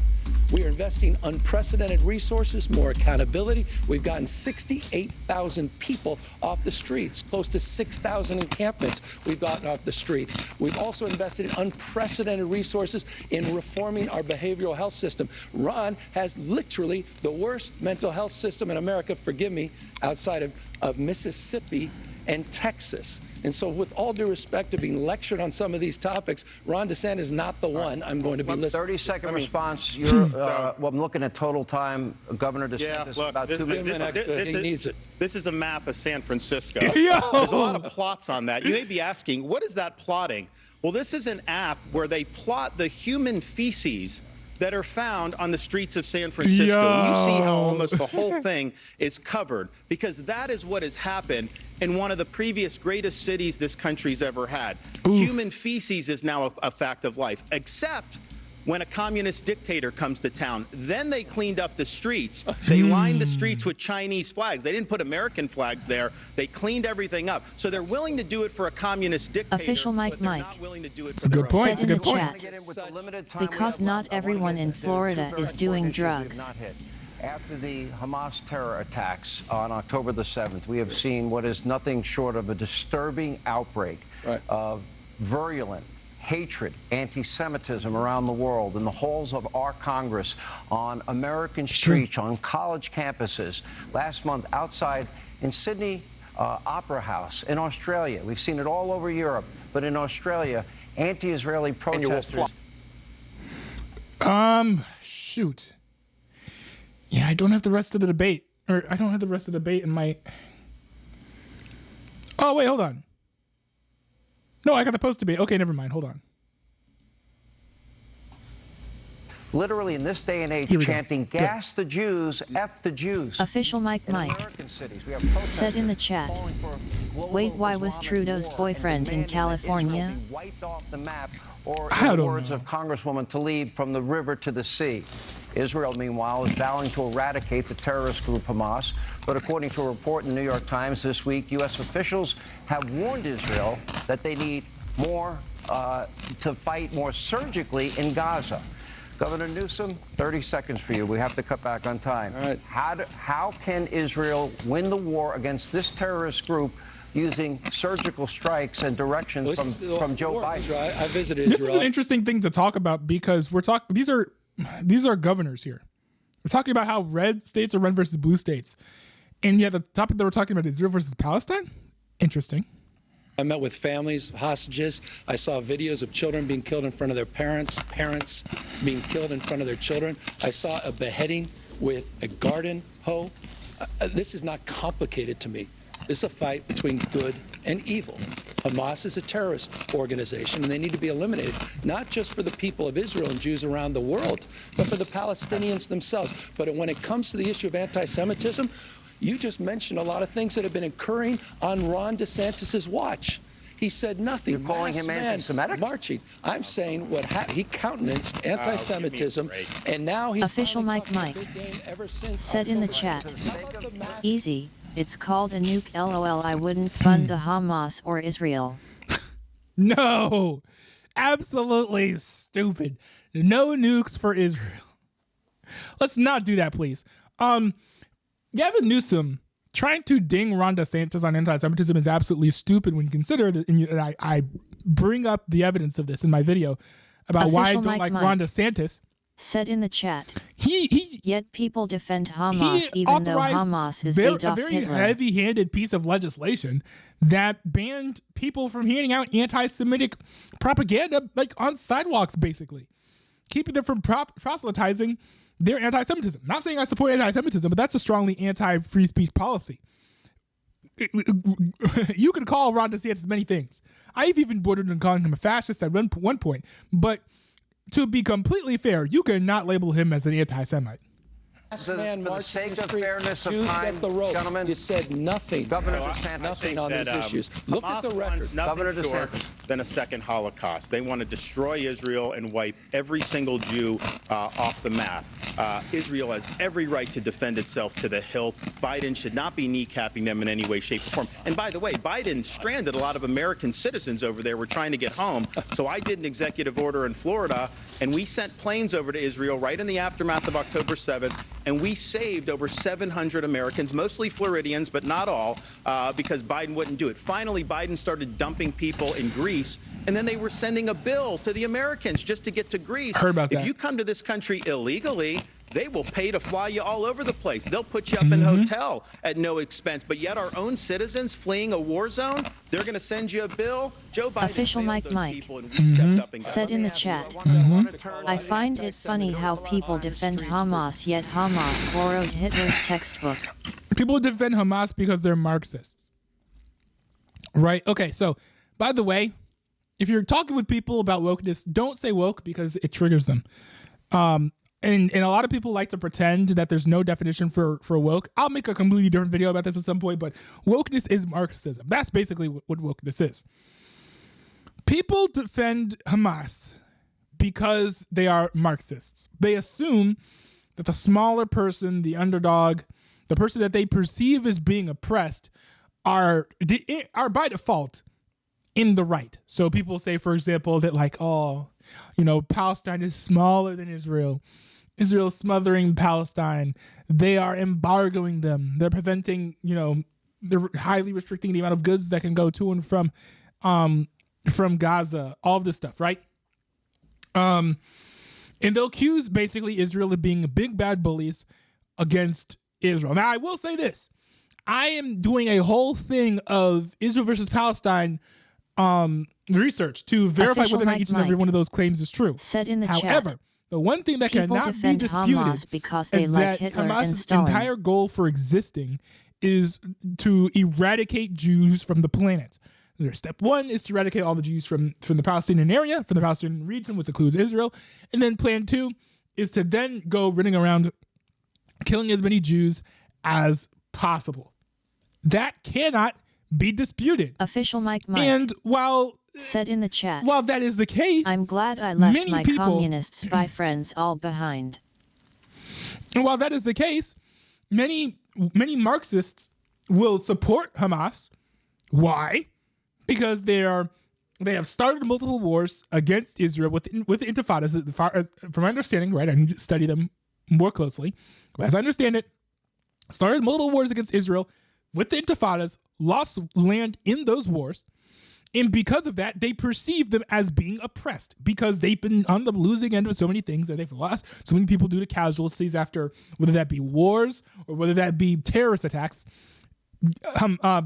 Palestinian regions or Palestinian states, right, such as Gaza. I think that's the only Palestinian state, right? The West Bank is not a formal state, but Gaza has suffered many serious losses and serious casualties, and therefore people perceive them as being oppressed. And so at that point, they say that if you're oppressed, anything goes. You can nuke. You can do genocide. You can support genocide. You can nuke the nation that you perceive is Official Mike is oppressing you. Said in the chat. Then accuse the communist spies for supporting Hitler and Stalin. You can literally do whatever you want so long as you are being oppressed, right? Like, this is what resistance looked like, right? People say like, oh, what did you think resistance was going to look like? A picnic? Well, it shouldn't look like terrorism either. So that's why people support it, right? That's why they support it. Although it's kind of funny, like under a cognitively consistent or morally or logically consistent Marxist framework, they would say that if you're being bullied in school, then you have the right to shoot him in the head. But I don't know how many people would openly take that position. I want to turn to the issue, gentlemen, of China. I talk about this often. Intellectual property theft, unfair trade practices. China has been hostile to our fighter jets in international airspace, hostile to our Navy in international waterways. Official Mike said in the chat. That sounds like something Stalin or Hitler would say NGL. Well, you know what? Stalin and Hitler were not too far removed from Marxism, as I understand it. That was actually one of the reasons, like with Hitler, he was like, yo, look, the Jews control everything. They run the banks, all this stuff. The Jews are keeping us down. They are oppressing us. We need to go after them. Similar to how Hamas and many Palestinians and Hamas apologists will say, hey, the Jews are keeping the Palestinians down. We need to go after them. We need to do genocide. Of course, the rationale is going to sound very similar when the reasoning and excuses and all the logic and the arguments are all very, very similar to what has been used historically. And a spy balloon that happened 8 days right across the United States over military installations. The communist Chinese, they have nationals buying up thousands of acres of ranch land, farmland, and land near military installations. Their hostility towards Taiwan. They are, Governor DeSantis, our #1 geopolitical foe. I don't see that the Biden administration has been tough with them. What would you do differently? Well, first, in Florida, we ban China from buying land in our state because you're right. You don't want them buying farmland or land near military bases, so we acted. Official Mike. True. That's good. Said in the chat. So me portraying Trudeau as Hitler wasn't a bad idea and not completely inaccurate. I don't know how Marxist Trudeau is, to be honest. I know that he's authoritarian, and Hitler was authoritarian as well. So, I mean, there is a comparison that you could make there. Our universities at all. What you need to do is you need to have hard power in the Indo-Pacific to deter China's ambitions. You need to take the economy and we need to decouple from China. We're dependent on them for so many things. And then finally, we need to get serious about their influence in this country. They shouldn't be able to buy farmland anywhere. I can tell you this, I would not go to China and grovel in front of Xi like Gavin Newsom did. He says China's a partner on climate change. China's adding 2 new coal plants every year. China's laughing at us with what they're doing. Don't just talk about that. Talk about the fact that they do not regulate their emissions as strictly as America does. So yes, they're the #1 threat we face, and we need to take it seriously, and Joe Biden is not doing that. This is just a reminder, you know, I think it's a question some people are probably asking. I know Nikki Haley's campaign is asking, when are you going to drop out and at least give Nikki Haley a shot to take down Donald Trump in this nomination? She laid you out. Please. You're a walking hypocrite. You're a walking hypocrite. What about China? On the issue of Okay, you're gonna make me do this. You're gonna make me You're gonna make me do this. Okay, hold on. Alrighty, if you want to go there, Real Clear Politics, GOP polls.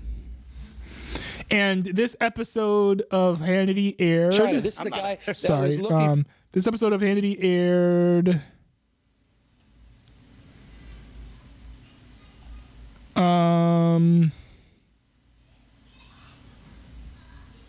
Where was this? Well, I guess it's not going to say. Late November. Okay, so like maybe like November 30th or so. Okay, Real Clear Politics GOP polls. I think this is the one where it's like over time, right? No, this is not it. Presidential nominee polls. Okay. Well, I guess this is okay. Over time. Here we go. Over time. That was November 30th. So he said, when is he going to drop out, right? When is DeSantis going to drop out and give Nikki Haley a shot? Okay, DeSantis has been #2 for a while. I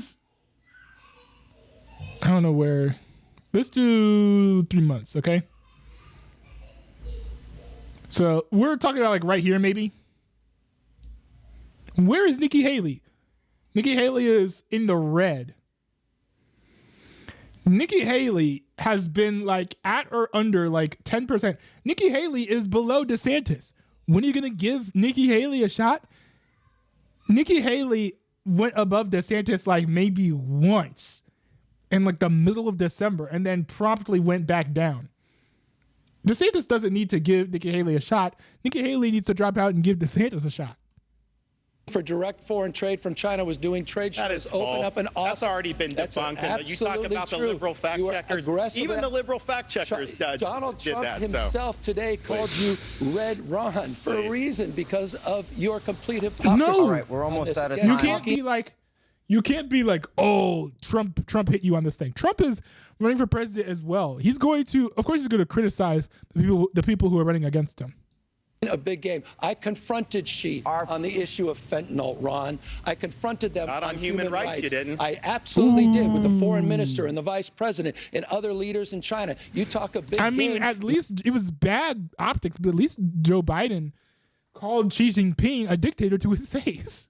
Meanwhile, we're haven't over done anything time. except tweet things Final out. question, Governor DeSantis. We owe you about 90 seconds, but you get the last word as per the coin flip. What are you giving me? 5 seconds? What do I get? No, I'll do okay. I'll be a little more generous than that. Look, it's been a very passionate debate tonight. Actually, it's been fun to be a part of. I think the American people will decide.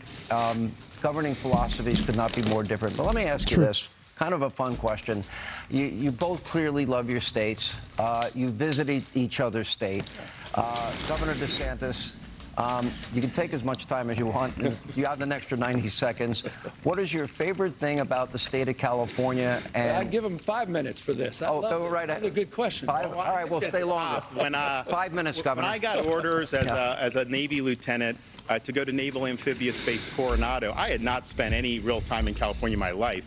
Florida native, and I'm very proud of the state. But I got down there, and that Strand is one of the most beautiful places I've ever been. And then all up and down, just a tremendous coastline. I do believe California has more natural advantages than any state in the country, which is why when you have so many people leaving on net, that's hard to do. Like, people don't want to leave there because it really is such a beautiful area. And I'm proud of the military installations that are there. I'm proud of what the Navy's been able to do in conjunction with the state. It was really important duty. It really helped forge me as an individual and as an American. And so I'll always have very, very fond memories of that nice Strand down there in Southern California. I love that. I mean, What do you Reagan, no, what do you I don't know what you love Reagan about used to call California. California Coast of Dreams. By the way, What do you love about Florida? What I love about your question is the comedy in the question, meaning, you know what? We all want to be loved. We need to be loved. We all want to be protected, respected, and connected. I think there is a unity frame here. Okay. You said it well. I mean, Ron, I have no doubt Ron DeSantis loves this country. I love this country. It's not about red versus blue. It's red, white, and blue. The United States of America. And I think we're all better off, and we're all better off. And so I appreciate this conversation. I appreciate you, Ron, being a family man. You've got 3 incredible kids. I appreciate your wife, your sacrifice, and I appreciate your military service. But I also appreciate we do have fundamental differences about the fate and future of this country. And that's why I'm going to be working so hard to get Joe Biden and Kamala Harris reelected in 2024. You couldn't resist. You had to go right back to 2024. All right, here's the last question. Would you do this again? Why didn't Gavin Newsom state anything nice about Florida? I mean, there are some nice things about Florida. You could objectively say. You could say it's pretty, especially if you go down to the peninsula. There's some really nice areas down there. I think I don't know if they're like some islands or like remote areas that many people like to vacation in. Those are nice. Great food. I think that's something that DeSantis actually missed. I think California is known for having some great food, but Florida as well.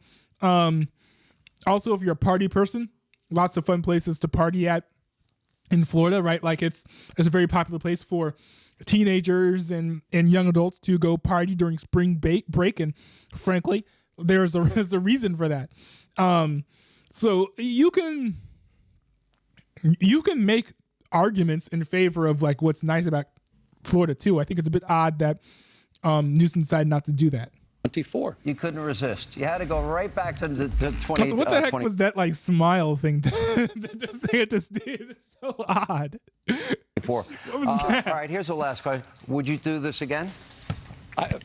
Well, you know what? I hope we could do another half hour. I got all night. Joe Biden should show up to a debate. That's why I want to I have debate. another 20 minutes, and I've got a lot of questions. I'm happy to. You want to stay? Let's just do an extended hour. I'm happy to do it. Okay. Then this has been fun. I think it's been fun, and I think it's been more entertaining. I'm sorry to the guests that I've invited. I got to take a break, though, in the meantime. We've got to pay some bills. It's not a cheap set we built for y'all. I hope you like it.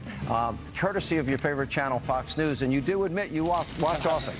We'll take a break. They've agreed to stay. Well, that's, I guess, a debate on the fly. We'll continue on the other side and later have live post-debate coverage. We are in Alpharetta, Georgia, the great red state, blue state debate as we continue. And here's the part where Ron DeSantis' wife goes and says, "I'm sleepy, let me go home and go to bed with my children."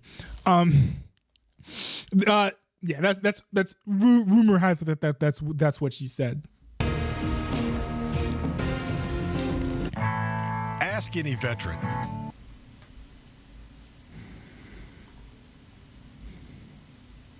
Mutual agreement. Both candidates had other commitments, and they realized afterwards they.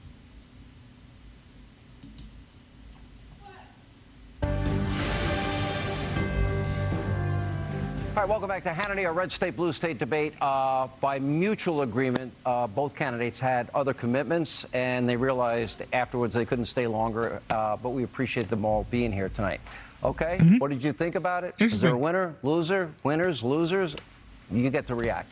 Anyway, here joining us, co-host of The Five. Okay, that is very interesting. That was a very interesting debate. I think that First of all, I think that one thing that this demonstrates is we need to have more governors running for president. Governors have more hands-on experience running actual states. We have many people running for president who are not governors, have never been governors. I don't know. Has Joe Biden been a governor? Maybe he has, but even if he has, when was that, like 40 years ago? Having people who are governors now running for president, I think, is a good thing because you have solid records that you can run on. Vivek Ramaswamy has no record to run on when it comes to being a governor. DeSantis doesn't. DeSantis has limited experience, but it's better than nothing. So does Nikki Haley. I think that, so for example, last presidential election cycle, you had Trump versus Joe Biden. Now Trump did have a record, right? Because he'd been president, but he didn't have a record as being a governor. Joe Biden couldn't really run as a record as being a governor either. If you can show policies and results, that is a much clearer case to make to the American people. And I think it's the reason why DeSantis generally has been doing better than the other candidates, is because his governorship has been more obviously successful than the governorship of other candidates. No one is pointing at like Chris Christie and saying, oh, look at what a great job Chris Christie did as being the governor of New Jersey. And no one's running around being like, oh, look at how great of a job Nikki Haley did while being a governor of South Carolina. No one's really doing that.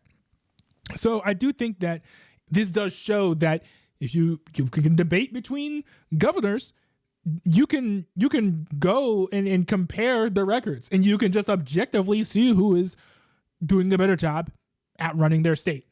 So I think that was a very positive thing. You can then have more substance to your debates when you have more objective things to talk about than subjective things. It's very clearly and very obvious that Ron DeSantis won the debate. Now, I think it was kind of unfair because if you're talking about mostly how you run your different states, obviously Florida is in better shape than California. Gavin Newsom tried lying through his teeth, but even then, that only got him so far.